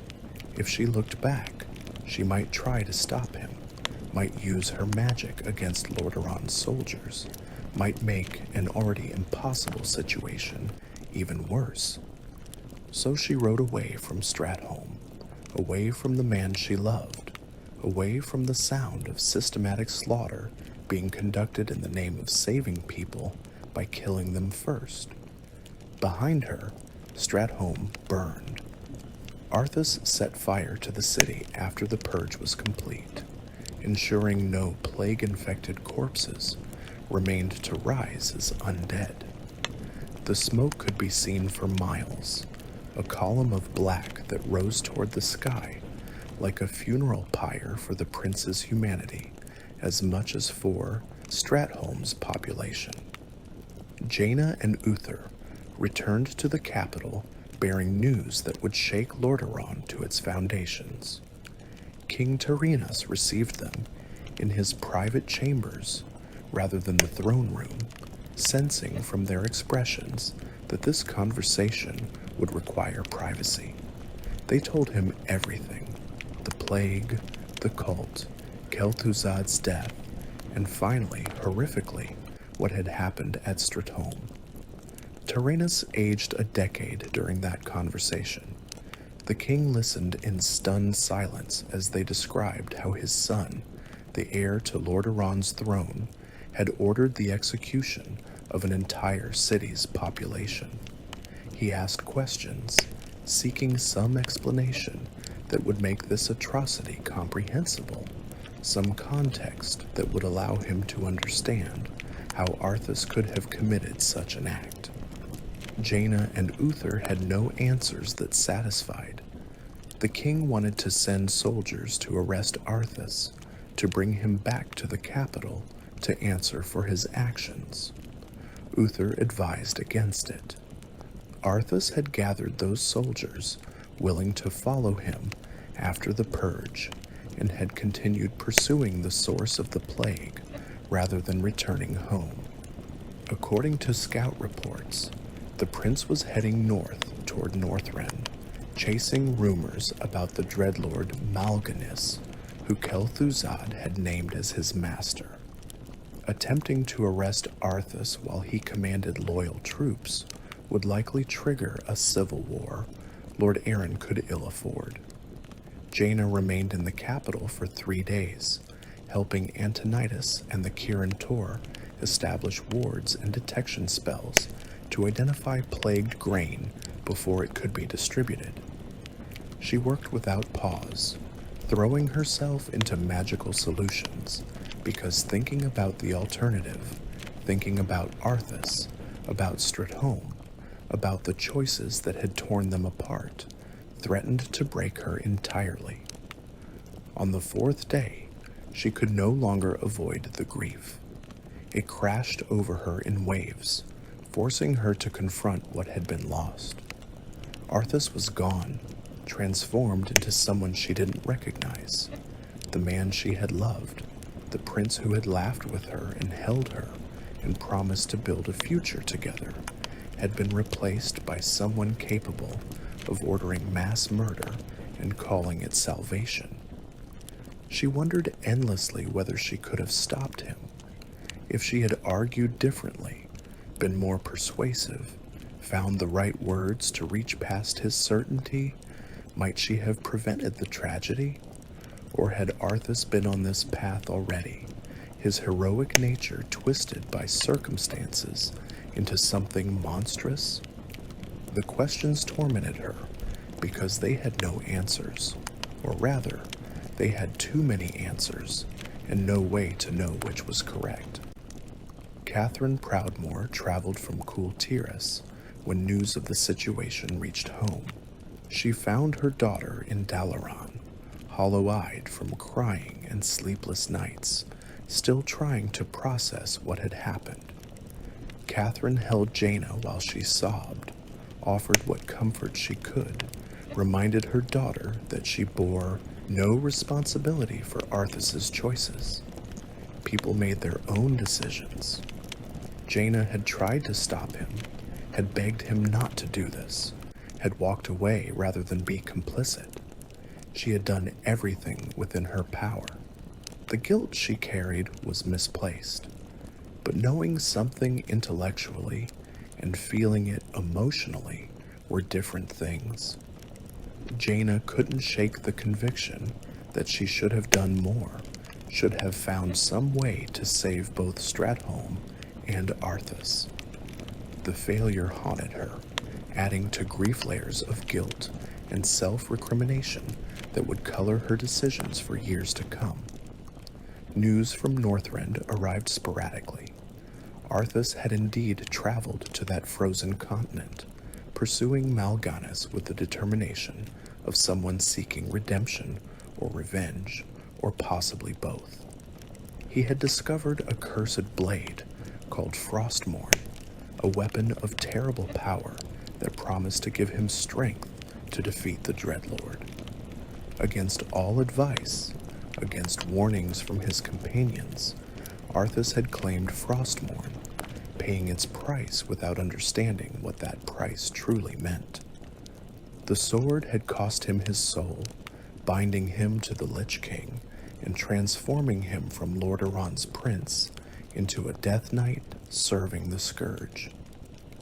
The Arthas who returned to Lordaeron weeks later was a mockery of the man Jaina had loved, an undead creature wearing a familiar face, but possessing none of the warmth or humanity that had made him who he was.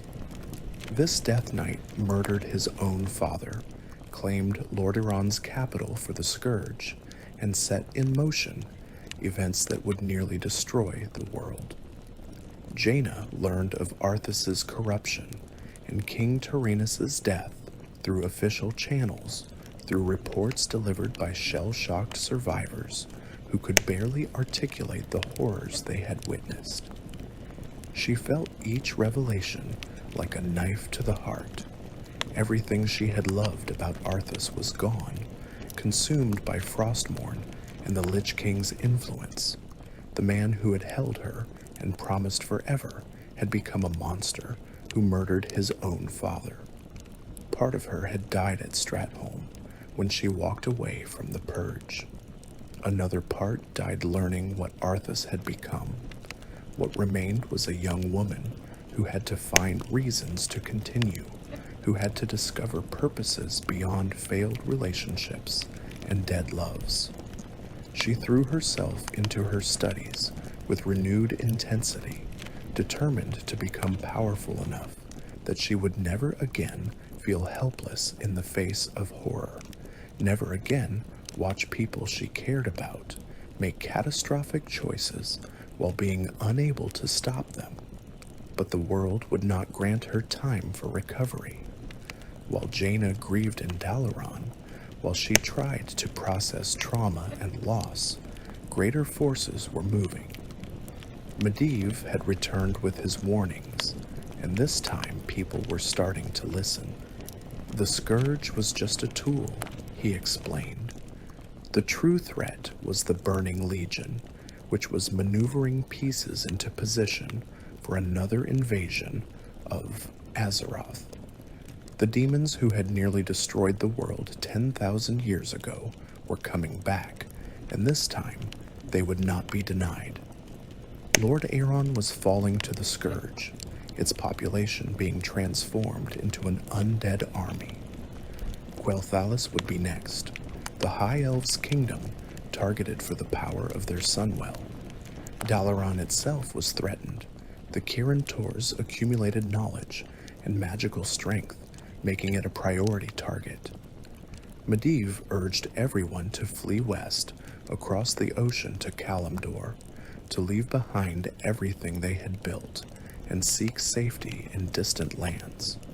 Antonidas listened to the warnings this time, but chose to stay, to defend Dalaran with everything the Kirin Tor could muster.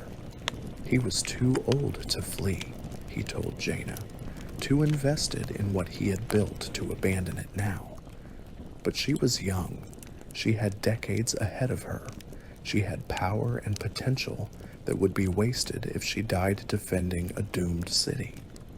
Antonidas ordered his student to leave, to save as many refugees as possible, to take what knowledge and supplies she could gather and flee across the sea.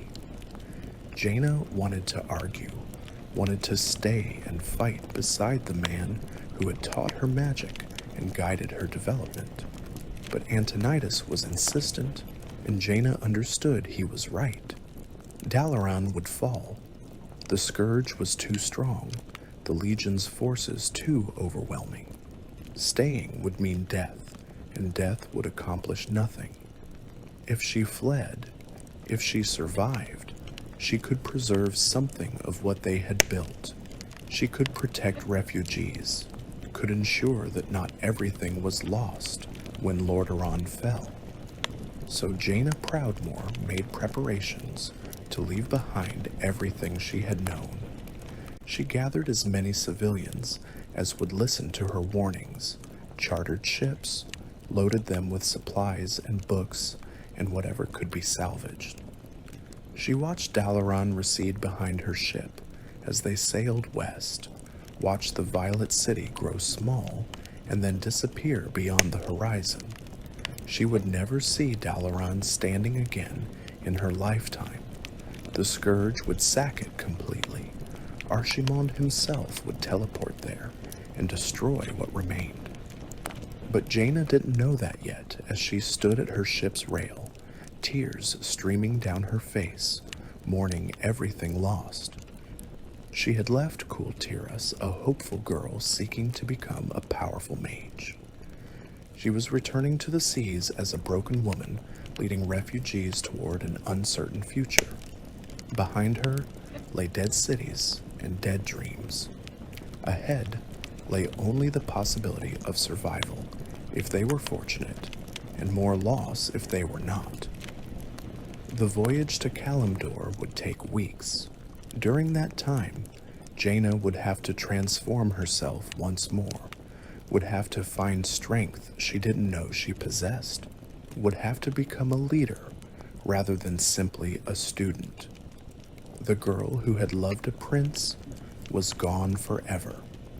What emerged from grief's crucible would be someone harder, wiser, and powerful enough to shape the fate of nations, though she would pay terrible prices for that power in years to come. The prophet Medivh had appeared 3 times in Dalaran before Antonidas finally began to take his warnings seriously. The first visit had seemed like the ravings of a madman, predictions of apocalypse delivered by a figure whose identity remained concealed beneath heavy robes. The second visit, arriving days after reports of the plague began reaching the Kirin Tor, carried slightly more weight, though Antonidas still dismissed most of what he heard. The third visit came as the Scourge's armies were already marching on Lordaeron's northern territories, and the Archmage could no longer ignore what his eyes and his scouts were telling him. Medivh's message was simple and dire. The Eastern Kingdoms were doomed. The Scourge represented only the advance force for a far greater threat. The Burning Legion, which had nearly destroyed the world 10,000 years ago during the War of the Ancients, was returning. Demons were already manifesting across Lordaeron. Soon Archimund himself, the Legion's greatest general, would walk Azeroth's soil once more. Nothing in the Eastern Kingdoms could stand against such power. The only hope for survival lay in flight, in sailing west across the Great Sea to the distant continent of Kalimdor.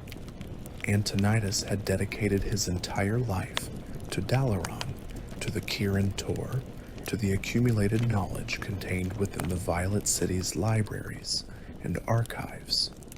The thought of abandoning everything, of running away rather than fighting to preserve what generations of mages had built, went against every instinct he possessed. Yet he could not deny the evidence mounting around him. Lordaeron's capital had fallen to the Scourge. Kael'thas was under siege, the High Elves' vaunted defenses crumbling before the undead onslaught. The plague continued spreading despite the Kirin Tor's best efforts to contain it. The Archmage called an emergency session of the Council of Six, Dalaran's ruling body. He presented Medivh's warnings alongside intelligence reports from scouts and survivors. The evidence painted a picture of coordinated assault on multiple fronts, of supernatural forces working together towards some larger goal. The council debated through the night, voices rising in argument as different members proposed different responses. Some advocated fortifying Dalaran's defenses and trusting in magical wards to protect them. Others suggested abandoning the city temporarily, hiding in secure locations until the threat passed. A small minority supported Medivh's advice to flee across the ocean entirely. Antonidas listened to all arguments before rendering his judgment. As the senior member and de facto leader of the Kirin Tor, his word carried decisive weight. He agreed that Dalaran likely could not withstand whatever was coming. The city's magical defenses were formidable, but not unlimited. If the Scourge attacked in sufficient numbers, if demons joined the assault, the wards would eventually fail. However, Antonidas declared that he personally would not flee. He was too old to start over in foreign lands, too invested in Dalaran to abandon it in its hour of need. He would stay and fight, would defend the Violet City with everything he had remaining. But he would not demand others share his fate. Those who wished to flee had his permission and his blessing. More than that, he assigned Jaina Proudmoore to lead an evacuation effort, to gather refugees and supplies, and sail west as Medivh had urged. She was young, talented, and capable of leadership. Her survival meant the Kirin Tor's knowledge would survive, that something of Dalaran's legacy would persist even if the city itself fell. Jaina protested immediately. She could fight, could use her magic to defend Dalaran alongside her teacher. She had grown powerful under Antonidas's instruction, mastering spells and techniques that would make her a significant asset in any battle. Abandoning him felt like cowardice, like betraying the man who had invested so much time and effort in her development. Antonidas cut off her protests with gentle firmness. He understood her feelings, he said, and respected her courage. But courage without wisdom was merely foolishness. If she stayed and died defending Dalaran, her death would accomplish nothing beyond adding one more corpse to the count. If she fled and survived, she could preserve knowledge, protect refugees, perhaps even find ways to eventually defeat the threats currently overwhelming the Eastern Kingdoms. Her survival served a greater purpose than her death ever could. He gave her 3 days to prepare. During that time, she was to identify civilians willing to flee, arrange transportation, gather supplies and important texts, and prepare for a voyage of potentially months to reach Kalimdor. The Kirin Tor would provide what resources it could spare, including ships purchased or commandeered from Lordaeron's remaining ports. Antonidas also gave Jaina a personal gift, a staff that had belonged to a previous Archmage, a focus of considerable power that would enhance her magical abilities significantly. Their final conversation took place in Antonidas' study, the same room where Jaina had first met him years earlier. Little had changed in the space. Books and scrolls still piled everywhere. The window still offered the same view of Dalaran's streets. The same scent of parchment and magical reagents filled the air.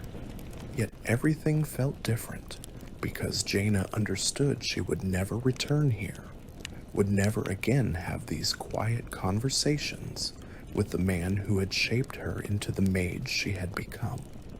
Antonidas spoke to her not as teacher to student, but as one adult to another. He told her he was proud of what she had accomplished, proud of the mage she had become, proud of the leader she was capable of being. He warned her that terrible challenges lay ahead, that leadership would force her to make impossible choices where every option carried terrible costs. She would doubt herself, would question her decisions, would wonder whether different choices might have led to better outcomes. That was natural and healthy. The worst leaders were those who never doubted themselves. He reminded her of lessons they had discussed during her training. Magic was a tool, not a solution. Power could solve some problems, but created others. The greatest mage in the world could still fail if they relied purely on magical might, rather than wisdom, compassion, and understanding. Jaina would need all of these qualities in the years ahead. She would need to be not just a powerful sorceress, but a wise leader who understood that power without purpose led nowhere good. Jaina tried to thank him, tried to express what his mentorship had meant, but words felt inadequate for capturing years of guidance and growth. Antonidas simply smiled and told her that her success would be thanks enough. Then he escorted her to the door, and they said their farewells. Jaina left the study, knowing she would never see him alive again. Within a month, the Scourge would assault Dalaran, and Antonidas would die defending the city he loved. But his teachings, his wisdom, and his example would live on in his student, guiding her decisions for decades to come. The evacuation proceeded with controlled chaos. Jaina coordinated efforts to identify which civilians would flee and which would stay. Some chose to remain in Dalaran, trusting in the Kirin Tor's defenses, or simply unwilling to abandon their homes. Others, particularly those with young children or elderly family members, jumped at the chance to escape the approaching catastrophe. Jaina processed them as quickly as possible, making lists, organizing supplies, arranging transportation to coastal ports where ships waited. She also gathered knowledge. The Kirin Tor's libraries contained centuries of accumulated magical research, spell formulae, historical records, and theoretical treatises. All of this would be lost if Dalaran fell. Jaina couldn't save everything. There wasn't time or space aboard the ships for the full library, but she prioritized the most important texts, the foundational works, and rare manuscripts that couldn't be replicated. These went into carefully protected crates that would travel with the refugee fleet. During these frantic days of preparation, Jaina also began understanding what leadership truly meant. It meant making decisions with incomplete information. It meant prioritizing some people's needs over others' wants. It meant staying calm when everyone around her was panicking. It meant projecting confidence she didn't feel, maintaining composure even when she wanted to break down crying from stress and grief and fear. People looked to her for answers, for direction, for reassurance that everything would be all right. She couldn't give them that last one honestly. She had no idea whether anything would be all right, whether Medivh's advice was sound, or whether they were all sailing to their deaths. But she could give them purpose, could make them feel like they were taking action rather than simply waiting passively for destruction. That turned out to be enough for most. The first ships left Dalaran 3 days after Antonidas' evacuation order, carrying early waves of refugees toward South Shore and other coastal towns. More would follow over the next week as Jaina continued organizing the exodus. She herself planned to be on one of the last ships, staying as long as possible to coordinate efforts and maximize the number of people saved. News of Kael'thas' fall reached Dalaran during this time. The Scourge had breached the High Elves' defenses, destroyed the runestones protecting their borders, and marched on Silvermoon itself. The city had fallen, the Sunwell had been corrupted, 90% of the High Elf population had been slaughtered. Survivors spoke of a Death Knight leading the Scourge armies, a figure who matched descriptions of Arthas Menethil. Jaina received these reports with numb horror. She had known intellectually that Arthas had fallen, that he served the Lich King now. But hearing concrete details of his actions, learning that he had personally destroyed Kael'thas and corrupted the Sunwell, made it real in ways previous reports hadn't. The man she had loved was truly gone, replaced by a monster who murdered entire civilizations without apparent remorse. She grieved anew, though she had little time to process these feelings properly. The Scourge reached Dalaran 8 days after the evacuations began. Jaina was still in the city when undead armies appeared on the horizons, vast hordes of shambling corpses advancing from multiple directions simultaneously. The Kirin Tor activated their defensive wards, magical barriers that shimmered into visibility around the city's perimeter. These would hold for a time, but everyone understood they would not hold indefinitely. Antonidas ordered Jaina to leave immediately, to board the last ship and sail before the Scourge could cut off escape routes. She wanted to stay, to fight beside the Kirin Tor's remaining mages, but Antonidas was insistent. Her death would serve no purpose. Her survival served many. She had her orders. Now she needed to follow them. Jaina fled Dalaran with the final group of refugees, fighting through streets where undead were already appearing as the defensive wards weakened. She used her magic to clear paths, to protect civilians, to buy time for people to reach the boats waiting at docks outside the city proper. Behind her, Dalaran's towers burned. She caught glimpses of massive battles as the Kirin Tor's elite mages confronted necromancers and death knights. She saw Antonidas himself wielding magic of devastating power, his spells reducing whole regiments of undead to ash. But there were too many. No matter how many undead the mages destroyed, more kept coming. For every death knight they brought down, 2 more appeared to take his place. The defensive wards were failing section by section. Demons had joined the assault, massive infernals crashing down from the sky and tearing through buildings with their flaming fists. The Kirin Tor fought with everything they had, but they were being overwhelmed. Jaina reached the last boat just as Dalaran's central ward shattered completely, the magic unraveling in a cascade of failing enchantments. She turned to look back at the Violet City one final time, watching as structures collapsed and fires spread. Somewhere in that chaos, Antonidas was making his final stand.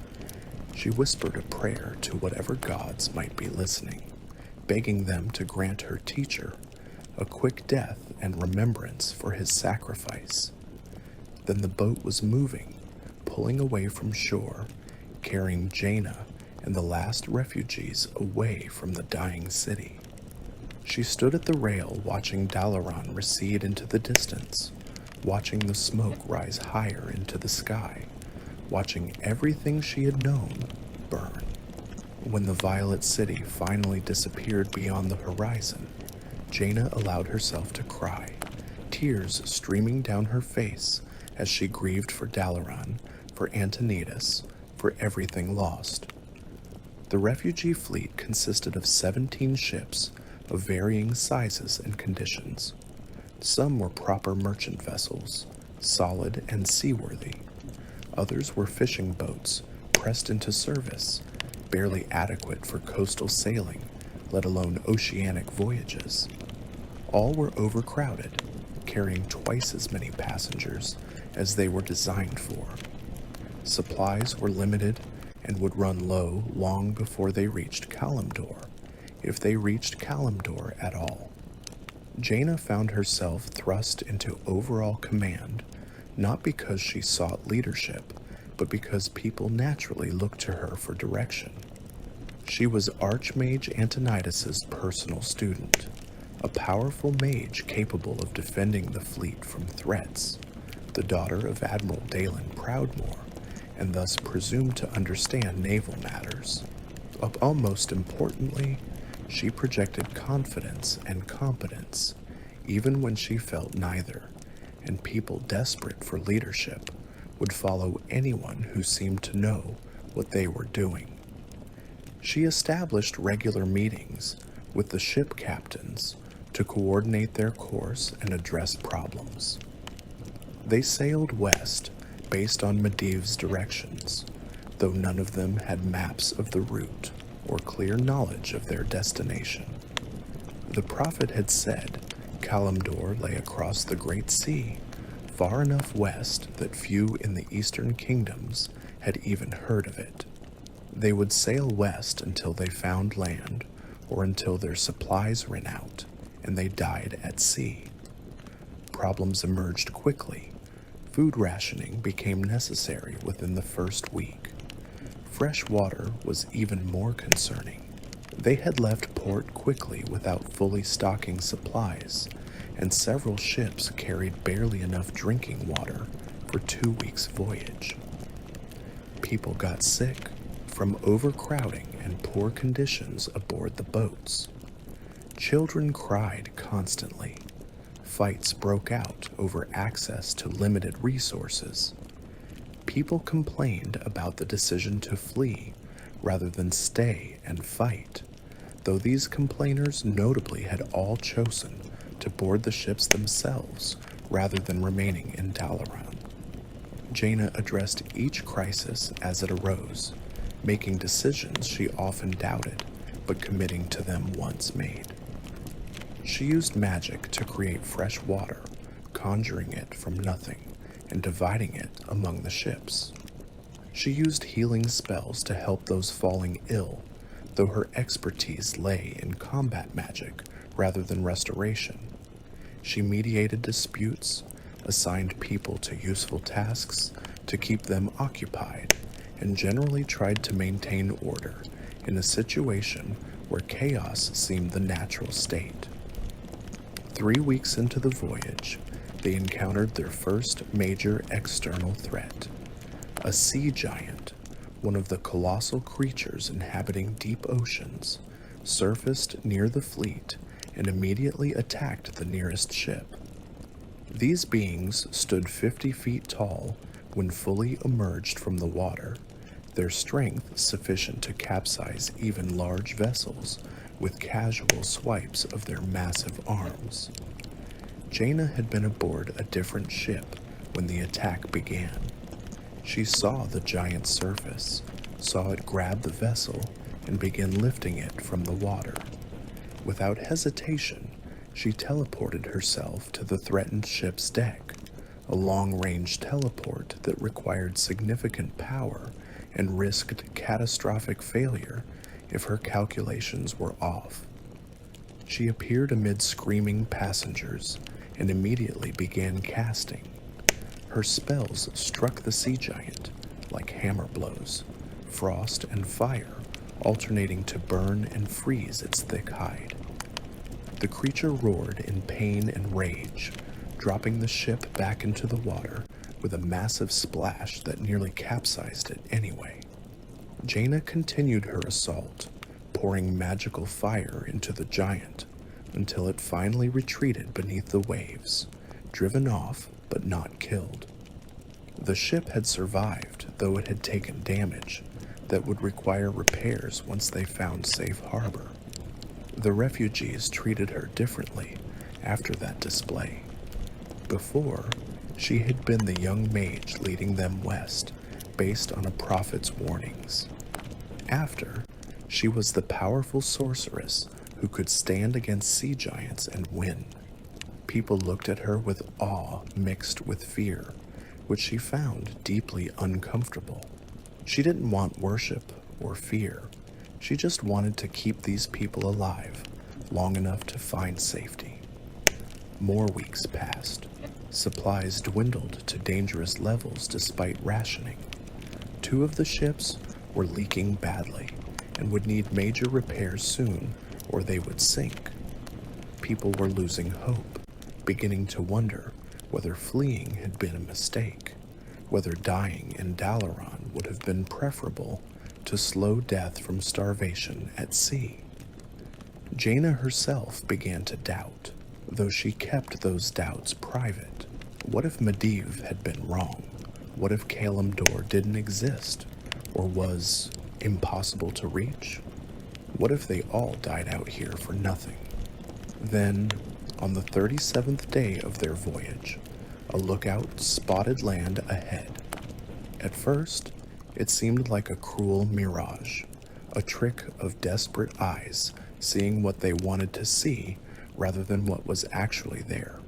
But as they sailed closer, the land refused to disappear. It was real, a coastline rising from the ocean, rugged and wild and beautiful. They had reached Kalimdor. The fleet sailed along the coast, searching for a safe landing site, eventually finding a protected bay with a beach suitable for landing. Ships dropped anchor or beached themselves depending on their condition. Refugees stumbled onto solid ground for the first time in over a month, many falling to their knees and kissing the sand. They had made it. Against impossible odds, through storms and sea monsters and near starvation, they had crossed the ocean and reached the distant continent that Medivh had promised would be their salvation. Jaina stood on the beach, watching her people celebrate their survival, and for the first time since fleeing Dalaran, she allowed herself to feel something like hope. They weren't safe yet. Kalimdor was unfamiliar territory with unknown dangers, but they were alive. They had a chance to rebuild, to create something new from the ashes of everything lost. Whatever came next, they would face it together. The prophet found them on their 3rd day in Kalimdor. Jaina's people had established a crude camp on the beach, working to unload supplies and assess their situation. They had food for perhaps a week if they rationed strictly. Fresh water was plentiful from a nearby stream. The climate was warmer than Lordaeron, but not uncomfortably so. All in all, the situation could have been much worse. Medivh appeared at the camp's edge just before sunset, his presence announced by a sudden wind that carried the scent of distant places and ancient magic. Jaina felt the disturbance in the arcane energies and went to investigate, finding the hooded figure who had warned Dalaran about the coming catastrophe. She invited him to her tent, curious what the prophet might want after his warnings had proven so terribly accurate. Medivh confirmed that her people had indeed reached Kalimdor as he had promised, but the journey was not over, he warned. They had fled one danger only to arrive at the epicenter of another. The Burning Legion's invasion would focus on Kalimdor, on a specific location that held great significance. Archmage himself would lead the assault, and when he arrived, even Jaina's considerable power would mean little without allies. He spoke of the Horde, of orcs who had also traveled to Kalimdor under his guidance. These were not the same orcs who had invaded during the First and Second Wars, he insisted. Their new war chief, Thrall, had freed them from demonic corruption and was trying to establish a homeland based on honor rather than conquest. Jaina would need to work with the Horde, would need to set aside generations of animosity and mistrust if any of them hoped to survive what was coming. Jaina reacted to this revelation with reflexive disgust. Ally with the Horde? With orcs who had killed her brother, who had driven her father to obsessive hatred, who had devastated the Eastern kingdoms during their invasions. The suggestion seemed not just impractical, but actively insulting. How could Medivh possibly expect her to cooperate with the very people who had caused so much suffering? The prophet listened to her objections without interrupting, then responded with patience that suggested he had expected exactly this reaction. He understood her feelings, he said. The history between humans and orcs was written in blood and grief. But that history would mean nothing if everyone died to the Burning Legion. The demons who had corrupted the orcs in the first place were coming to finish what they started. Only by uniting against this common enemy did anyone have a chance at survival.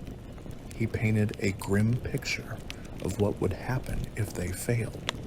The Legion would establish a foothold in Kalimdor, then spread across the continent like a plague. Every living thing would be either enslaved or destroyed. The demons would build a massive portal, allowing their full armies to invade, and Azeroth itself would become another dead world added to the Legion's countless conquests. This was not hyperbole or exaggeration. This was the literal future that awaited if the mortal races could not set aside their differences and work together. Jaina found herself reluctantly convinced, not because she wanted to believe, but because the logic was inescapable. She had fled Lordaeron because the Scourge was too powerful to fight alone. If the Burning Legion was even more dangerous than the Scourge, as Medivh claimed, then isolated resistance would certainly fail. Unity offered at least some chance of success, however small. She agreed to meet with this war chief Thrall when the opportunity arose, though she made no promises about cooperation beyond initial discussion. Medivh seemed satisfied with even that tentative commitment. He warned her that the meeting would come soon, perhaps sooner than she expected, and that events would force decisions faster than anyone would like. Then he departed as mysteriously as he had arrived, leaving Jaina to contemplate alliance with her people's ancient enemies. The refugees from Lordaeron spent their first weeks in Kalimdor simply trying to survive. The land was beautiful but dangerous, filled with creatures unlike anything they had encountered in the eastern kingdoms. Massive reptilian thunder lizards roamed the plains. Quilboar, savage boarmen, attacked any humans who wandered too far from camp. Harpies nested in the cliffs and swooped down on isolated travelers. Centaur warbands patrolled the inland territories, hostile to all outsiders. Jaina organized exploration, parties to map the surrounding areas and identify resources. They found forests that could provide lumber for building structures. They located mineral deposits that might be mined once they had proper tools. They discovered fertile land suitable for agriculture if they could establish security long enough to plant crops. Kalimdor offered everything needed to establish a permanent settlement, but first they had to survive long enough to build it. The refugees began constructing more permanent structures, moving beyond tents and temporary shelters towards something resembling a proper town. Jaina designated this settlement Theramore, a name that honored both new beginnings and old losses. The nom meant fair sea, or perhaps free harbor depending on translation, representing the hope that they could build something better here than what they had left behind in the eastern kingdoms. But their situation remained precarious. They lacked sufficient weapons and armor for proper defense. Food supplies were running dangerously low, with no established farms to replenish them. Disease was spreading through the overcrowded camps. Morale sank as people realized how much work would be required to transform this beach encampment into a viable colony. Then, 3 weeks after their arrival, scouts reported a massive Orcish presence not far from their location. An entire Horde army was apparently establishing its own settlement nearby. Jaina's people reacted with panic and fury. They had fled the Scourge only to land next to the Horde. Some demanded they attack immediately, strike at the orcs before they could strike first. Others wanted to flee again, to find some other part of Kalimdor far from orcish territories. Jaina remembered Medivh's warning about needing to work with the Horde. She also remembered her own instinctive rejection of that idea, her conviction that cooperation with orcs was impossible. But circumstances left her little choice. Her people were weak, disorganized, barely surviving. If the Horde attacked them now, they would be slaughtered.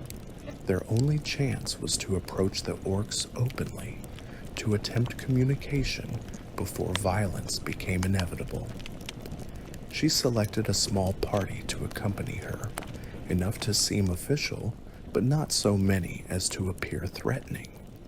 They would carry a white flag of truce and hope the orcs recognized the symbol.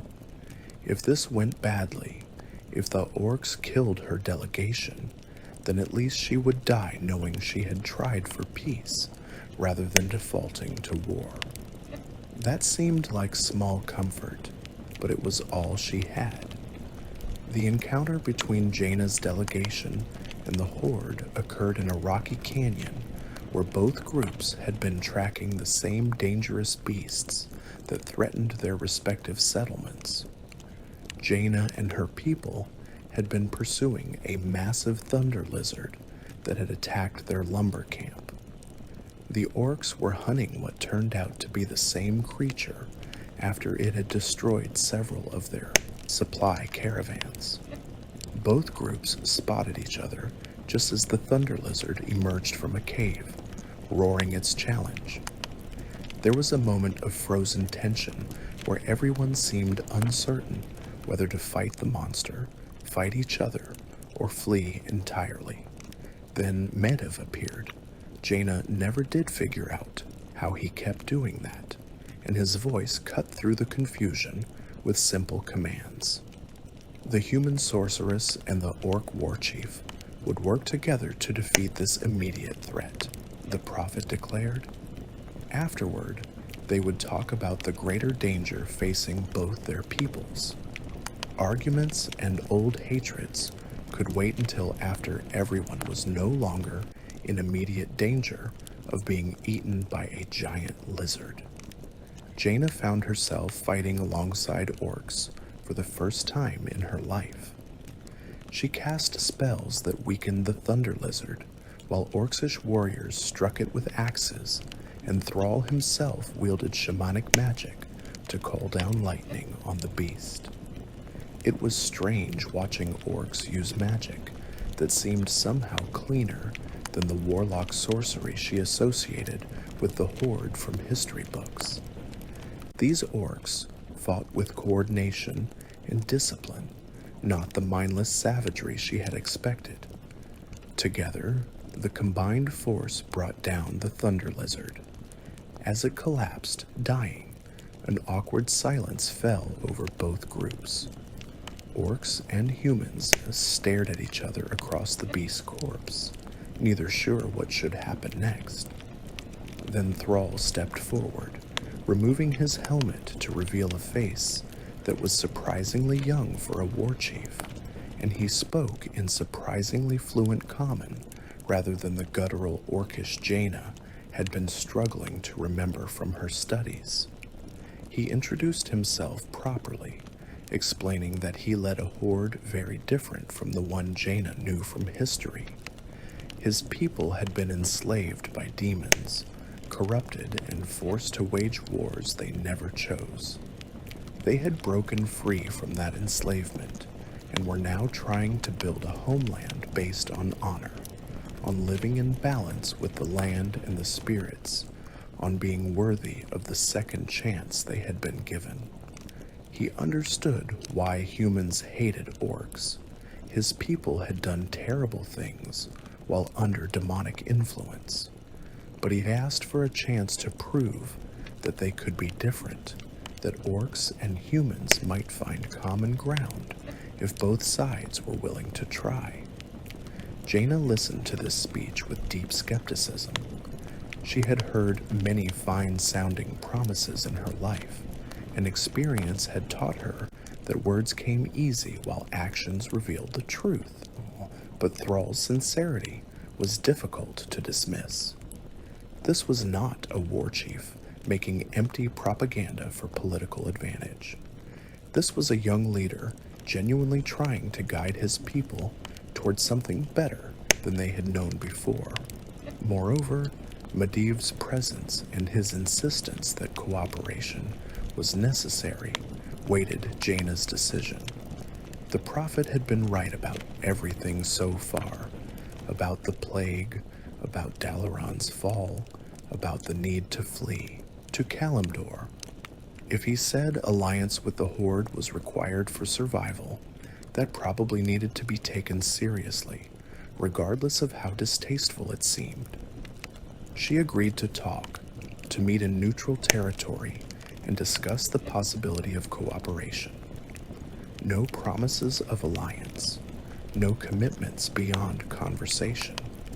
But she would listen to what Thrall had to say, would hear his proposals, would consider whether working together made sense given their respective situations. Thrall accepted these terms immediately, clearly pleased that she was willing to give him even this chance. They met again 3 days later, in a clearing chosen specifically for being equidistant from both settlements. Thrall brought several of his advisors, including an aged orc shaman named Drekthar and a female orc warrior named Nazgrel.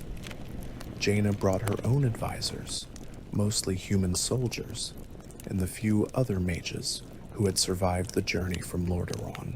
Medivh attended as well, though he mostly remained silent, letting the younger leaders work through their discussion without interference. Thrall explained the threat Medivh had warned both of them about. The Burning Legion was coming to Kalimdor specifically, targeting this continent for reasons that weren't entirely clear, but seemed to involve ancient night elf magic and the world tree that grew somewhere in the northern forests. When Archimond arrived with his full army, neither humans nor orcs would stand alone against such power. Only by working together, by combining their forces and coordinating their defense, did either have any hope of survival. Jaina asked hard questions about the Horde's past actions, about atrocities committed during the First and Second Wars, about whether any level of demonic influence could truly excuse genocide and mass slaughter.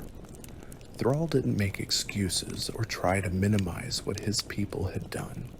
He acknowledged the terrible crimes, accepted responsibility, even though he personally had been a slave during those wars and bore no direct guilt.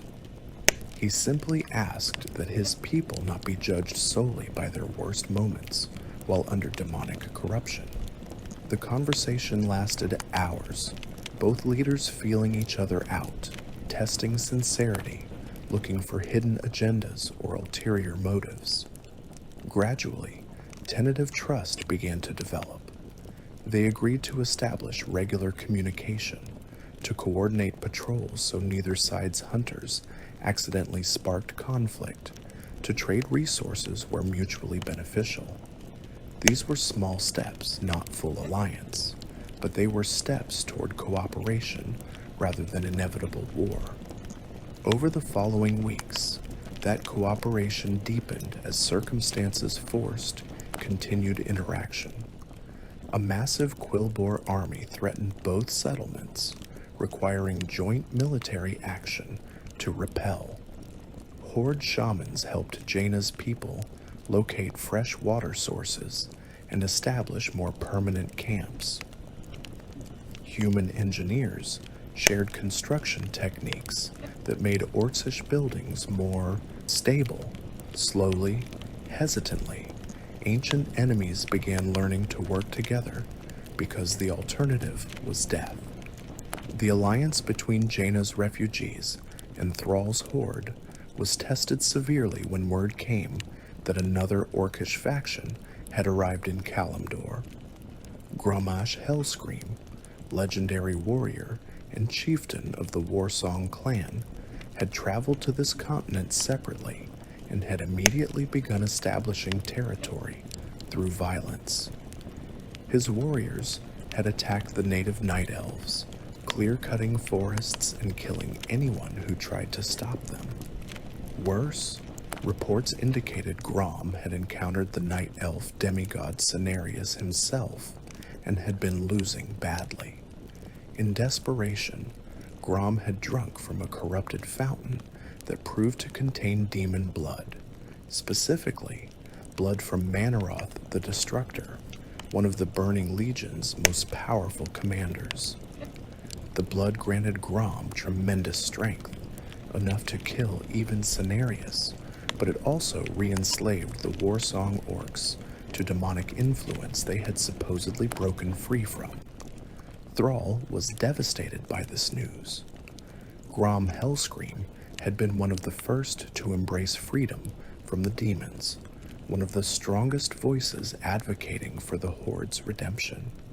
But Grom had also always been impulsive, had always chosen strength and glory over wisdom and restraint.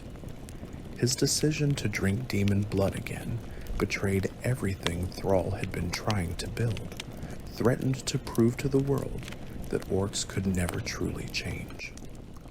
But Thrall refused to give up on his old friend. He asked Jaina for help locating Grom and the Warsong clan, for assistance in breaking the demonic hold over them. This request placed Jaina in a difficult position. Her people had barely accepted cooperation with Thrall's relatively civilized horde. Asking them to help rescue orcs who had drunk demon blood willingly, who had killed a demigod while under demonic influence, seemed like pushing too far too fast. Yet Medivh intervened again, explaining that Grommash Hellscream represented something important. The orc warrior embodied both the worst of what the Horde had been and the potential for what it might become. If he could be saved, if he could be proven capable of redemption, even after falling back into darkness, it would demonstrate that change was truly possible. More pragmatically, they would need every warrior they could get when Archimond arrived. Grom was arguably the greatest warrior the orcs possessed. Saving him served both moral and practical purposes. Jaina agreed to help, bringing a small force of human soldiers and her own magical abilities to supplement Thrall's warriors.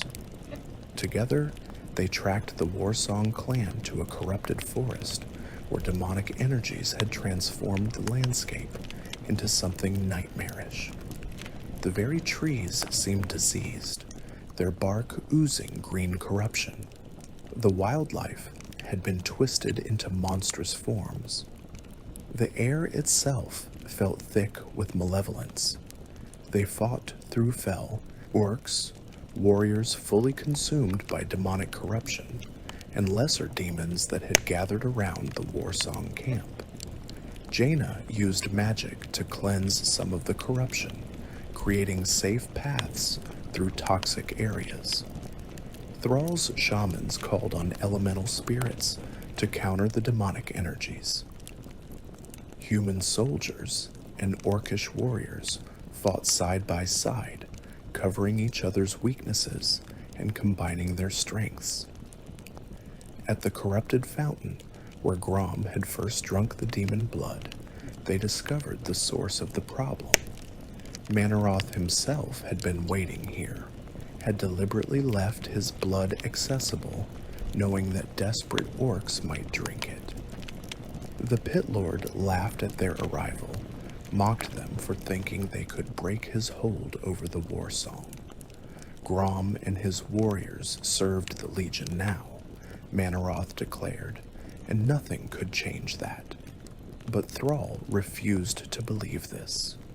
He confronted Grom directly, trying to reach the friend he knew beneath the demonic corruption.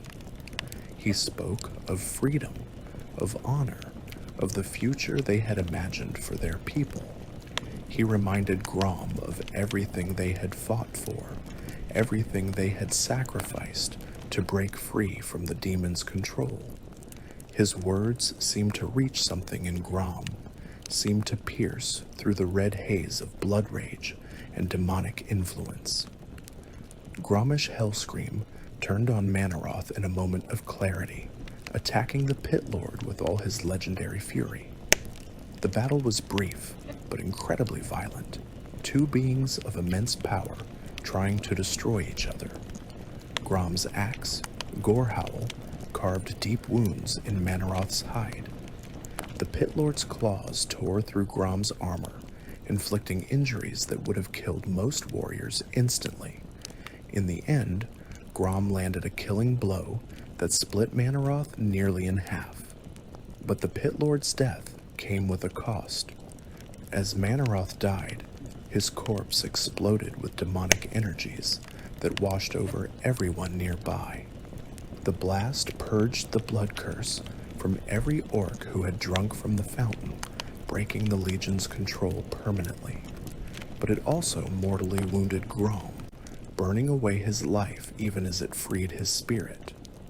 Thrall held his dying friend, both of them weeping as Grom breathed his last. The legendary warrior died free, having broken the chains that bound his people for a final time. His sacrifice ensured that the Horde could never be enslaved by demons again, that the blood curse that had defined them for a generation was finally, truly broken. It was a heroic death, a warrior's death, a redemption earned through sacrifice. Jaina watched this unfold with complex emotions. Part of her still saw only the monster who had killed Cenarius, who had drunk demon blood willingly and nearly doomed his people to eternal slavery. But another part recognized the tragedy of Grommash Hellscream, a warrior who had made terrible choices, but who had also fought with everything he had to set things right. His death accomplished something important, proved something valuable. Perhaps orcs really could change. Perhaps redemption was possible, even for those who had fallen farthest. The death of Cenarius and the corruption of Ashenvale Forest brought Jaina and Thrall into contact with the native inhabitants of Kalimdor, the Night Elves. These were not the primitive tribe both groups had expected, but rather an ancient, powerful civilization that had existed for over 10,000 years. They had fought the Burning Legion before, had sacrificed their immortality to defeat Archimonde's master Sargeras, and they were not pleased to see humans and orcs fighting their wars in Night Elf territory. Tyrande Whisperwind, High Priestess of Elune and military leader of the Night Elves, captured both Jaina and Thrall's forces when they ventured too deep into Ashenvale. The Night Elves moved like shadows through their forests, their hunters able to vanish completely into darkness and strike without warning. Human soldiers and orcish warriors found themselves trapped in carefully constructed ambushes, rendered unconscious by drugged arrows, and dragged to Night Elf strongholds before they realized what was happening. Jaina woke in a cell carved from a massive tree's interior, its walls alive and impossibly strong. Tyrande stood beyond the bars, regarding her prisoner with cold assessment. The High Priestess was stunningly beautiful by any standard, with purple skin, silver hair, and eyes that glowed with inner light. But her beauty was the beauty of a predator, all deadly grace and controlled power. This was not someone to be trifled with. Tyrande demanded explanations. Why were humans and orcs desecrating Night Elf forests? Why had they killed Cenarius, a being who had existed for millennia and who was worth more than 1,000 short-lived mortals? What possible justification could there be for the crimes these invaders had committed in their first weeks on Kalimdor? Jaina tried to explain about the Burning Legion, about fleeing the Eastern Kingdoms, about the desperate circumstances that had driven both humans and orcs to Kalimdor. She tried to make Tyrande understand that they were refugees, not conquerors, that they needed help rather than punishment. But the High Priestess seemed unimpressed by these arguments. The Legion's return was Night Elf business, she said coldly. Humans and orcs had no place in this conflict and should leave Kalimdor immediately. This tense situation was broken by the arrival of Medivh, who once again appeared exactly when needed. The prophet spoke to Tyrande with respectful familiarity, calling her by name and referencing events from the War of the Ancients 10,000 years ago. He explained that she and her people would not defeat the Legion alone this time, that the world had changed, and that victory required alliance with these newcomer races. He also revealed truths that shocked everyone present.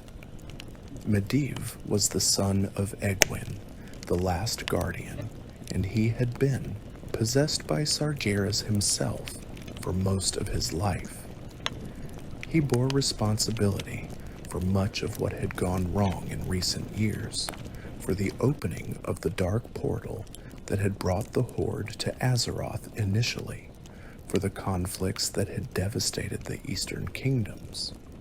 But he had been freed from Sargeras's control and now worked to atone for those crimes by preventing the Legion's return.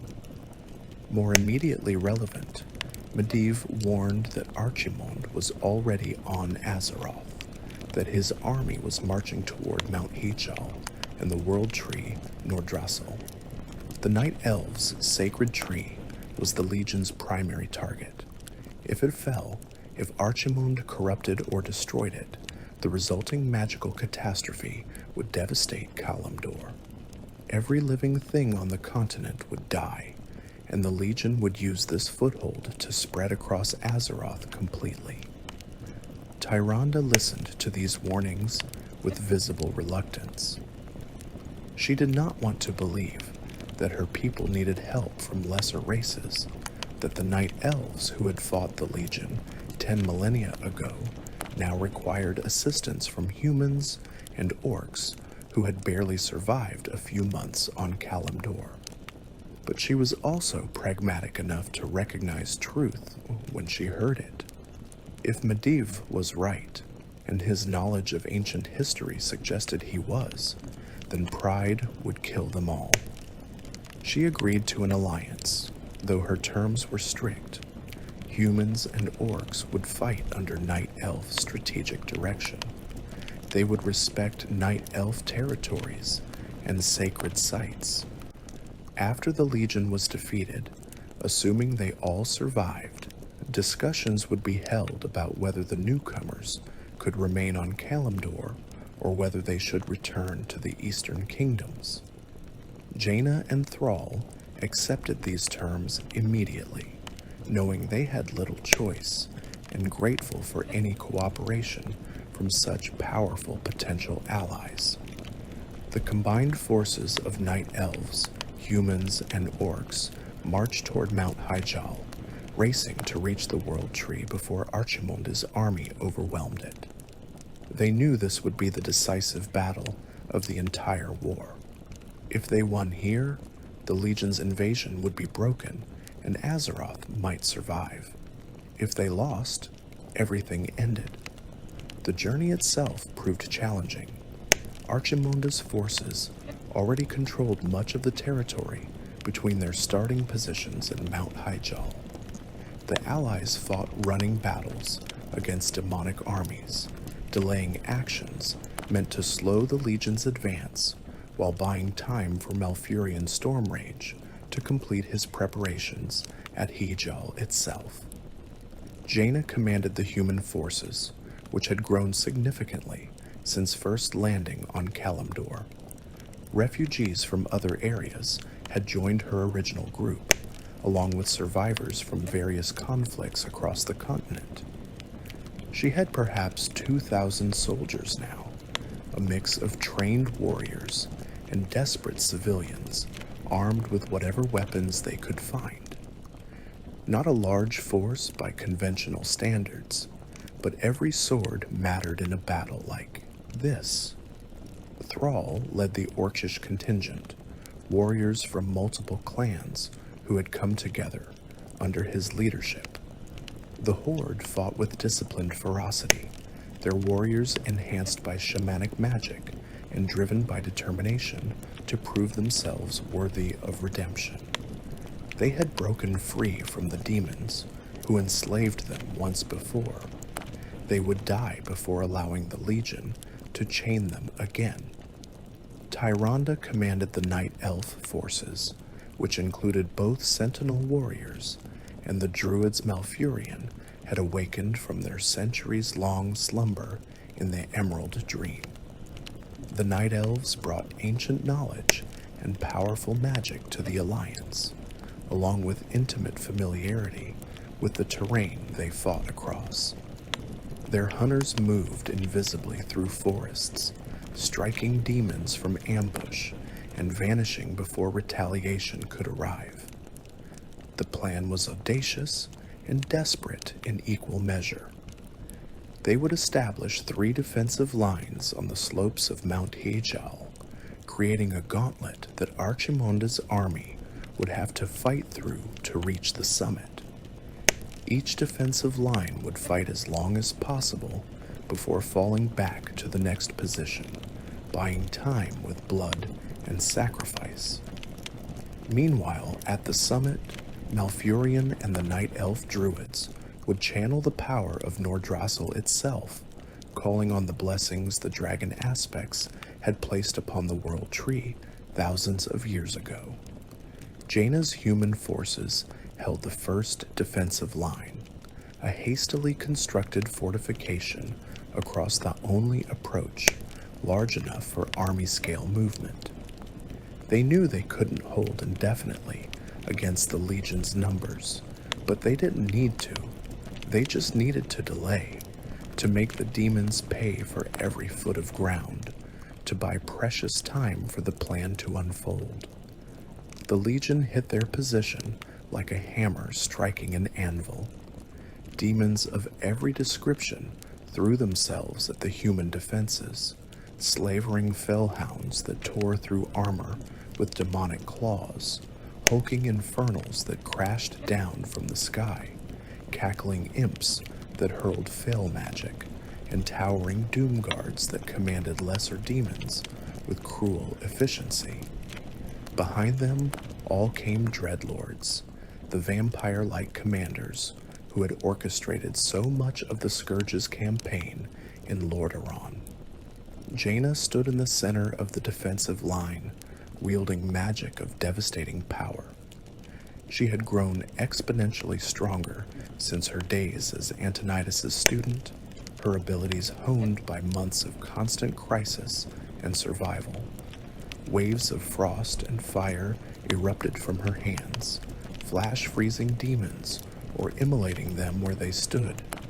She erected barriers of pure force that held back infernal charges. She teleported critical supplies or injured soldiers away from danger. She became the focal point of the defense, the linchpin keeping the line from collapsing immediately. The humans held for 3 hours before the weight of numbers finally broke their formation. Jaina ordered the retreat, pulling her forces back in good order while covering their withdrawal with covering fire and magical barriers. They had done their part, had bought the time required. Now it was the Horde's turn. Thrall's forces held the second defensive line with shamanic magic supplementing physical fortifications. They called lightning from the skies to strike massed demon formations. They summoned earth elementals that fought alongside orcish warriors. They channeled the fury of windstorms that scattered flying demons and disrupted enemy coordination. The Horde fought with the desperate courage of people who had everything to prove, who knew that their entire species' reputation rode on their performance here. The orcs held for 2 hours before they too were forced to retreat, falling back toward the third and final defensive line where Tyrande and the Night Elves waited. Behind that line, at Nordrassil's base, Malfurion continued his ritual, channeling ancient magic and calling on powers that had not been invoked for 10,000 years. The Night Elves made their stand with grim determination. This was their world, so their mountain, their sacred tree. They would defend it with everything they possessed. Tyrande herself fought like a goddess of war, her bow striking down demons with every shot, her prayers to Elune empowering her warriors and disrupting demonic magic. The Sentinels moved with lethal grace, their combat skills honed over centuries, making them more than a match for anything the Legion could field. But Archimonde himself had entered the battle, and the massive demon lord's personal involvement changed everything. He stood 100 feet tall, his very presence radiating corruption and malevolence. He strode up Mount Hejal, swatting aside defenders like insects, his magic unraveling protective wards and defensive formations with contemptuous ease. He was coming for Nordrassil, and nothing seemed capable of stopping him. Jaina, Thrall, and Tyrande led a desperate final stand at the World Tree's base, buying the last few moments Malfurion needed to complete his work. They threw everything they had at Archimond: human magic, Orcish fury, night elf precision. But the Demon Lord simply laughed at their efforts. He reached for Nordrassil, his hands glowing with corruption that would twist the World Tree into a portal for the Legion's full armies. Then Malfurion's plan reached fruition. Thousands of wisps, the spirits of night elves who had died over millennia, emerged from Nordrassil and swarmed Archimond. They channeled the World Tree's power, igniting the blessings of the dragon aspects that Nordrassil carried. The explosion of pure nature magic engulfed Archimond completely, burning away his physical form and his essence, destroying one of the Burning Legion's greatest commanders in a blast that could be seen for miles. The Demon Lord's death broke the Legion's assault. Without Archimond's leadership, without his power holding their forces together, the demons retreated in disarray. The invasion was over. Azeroth had survived,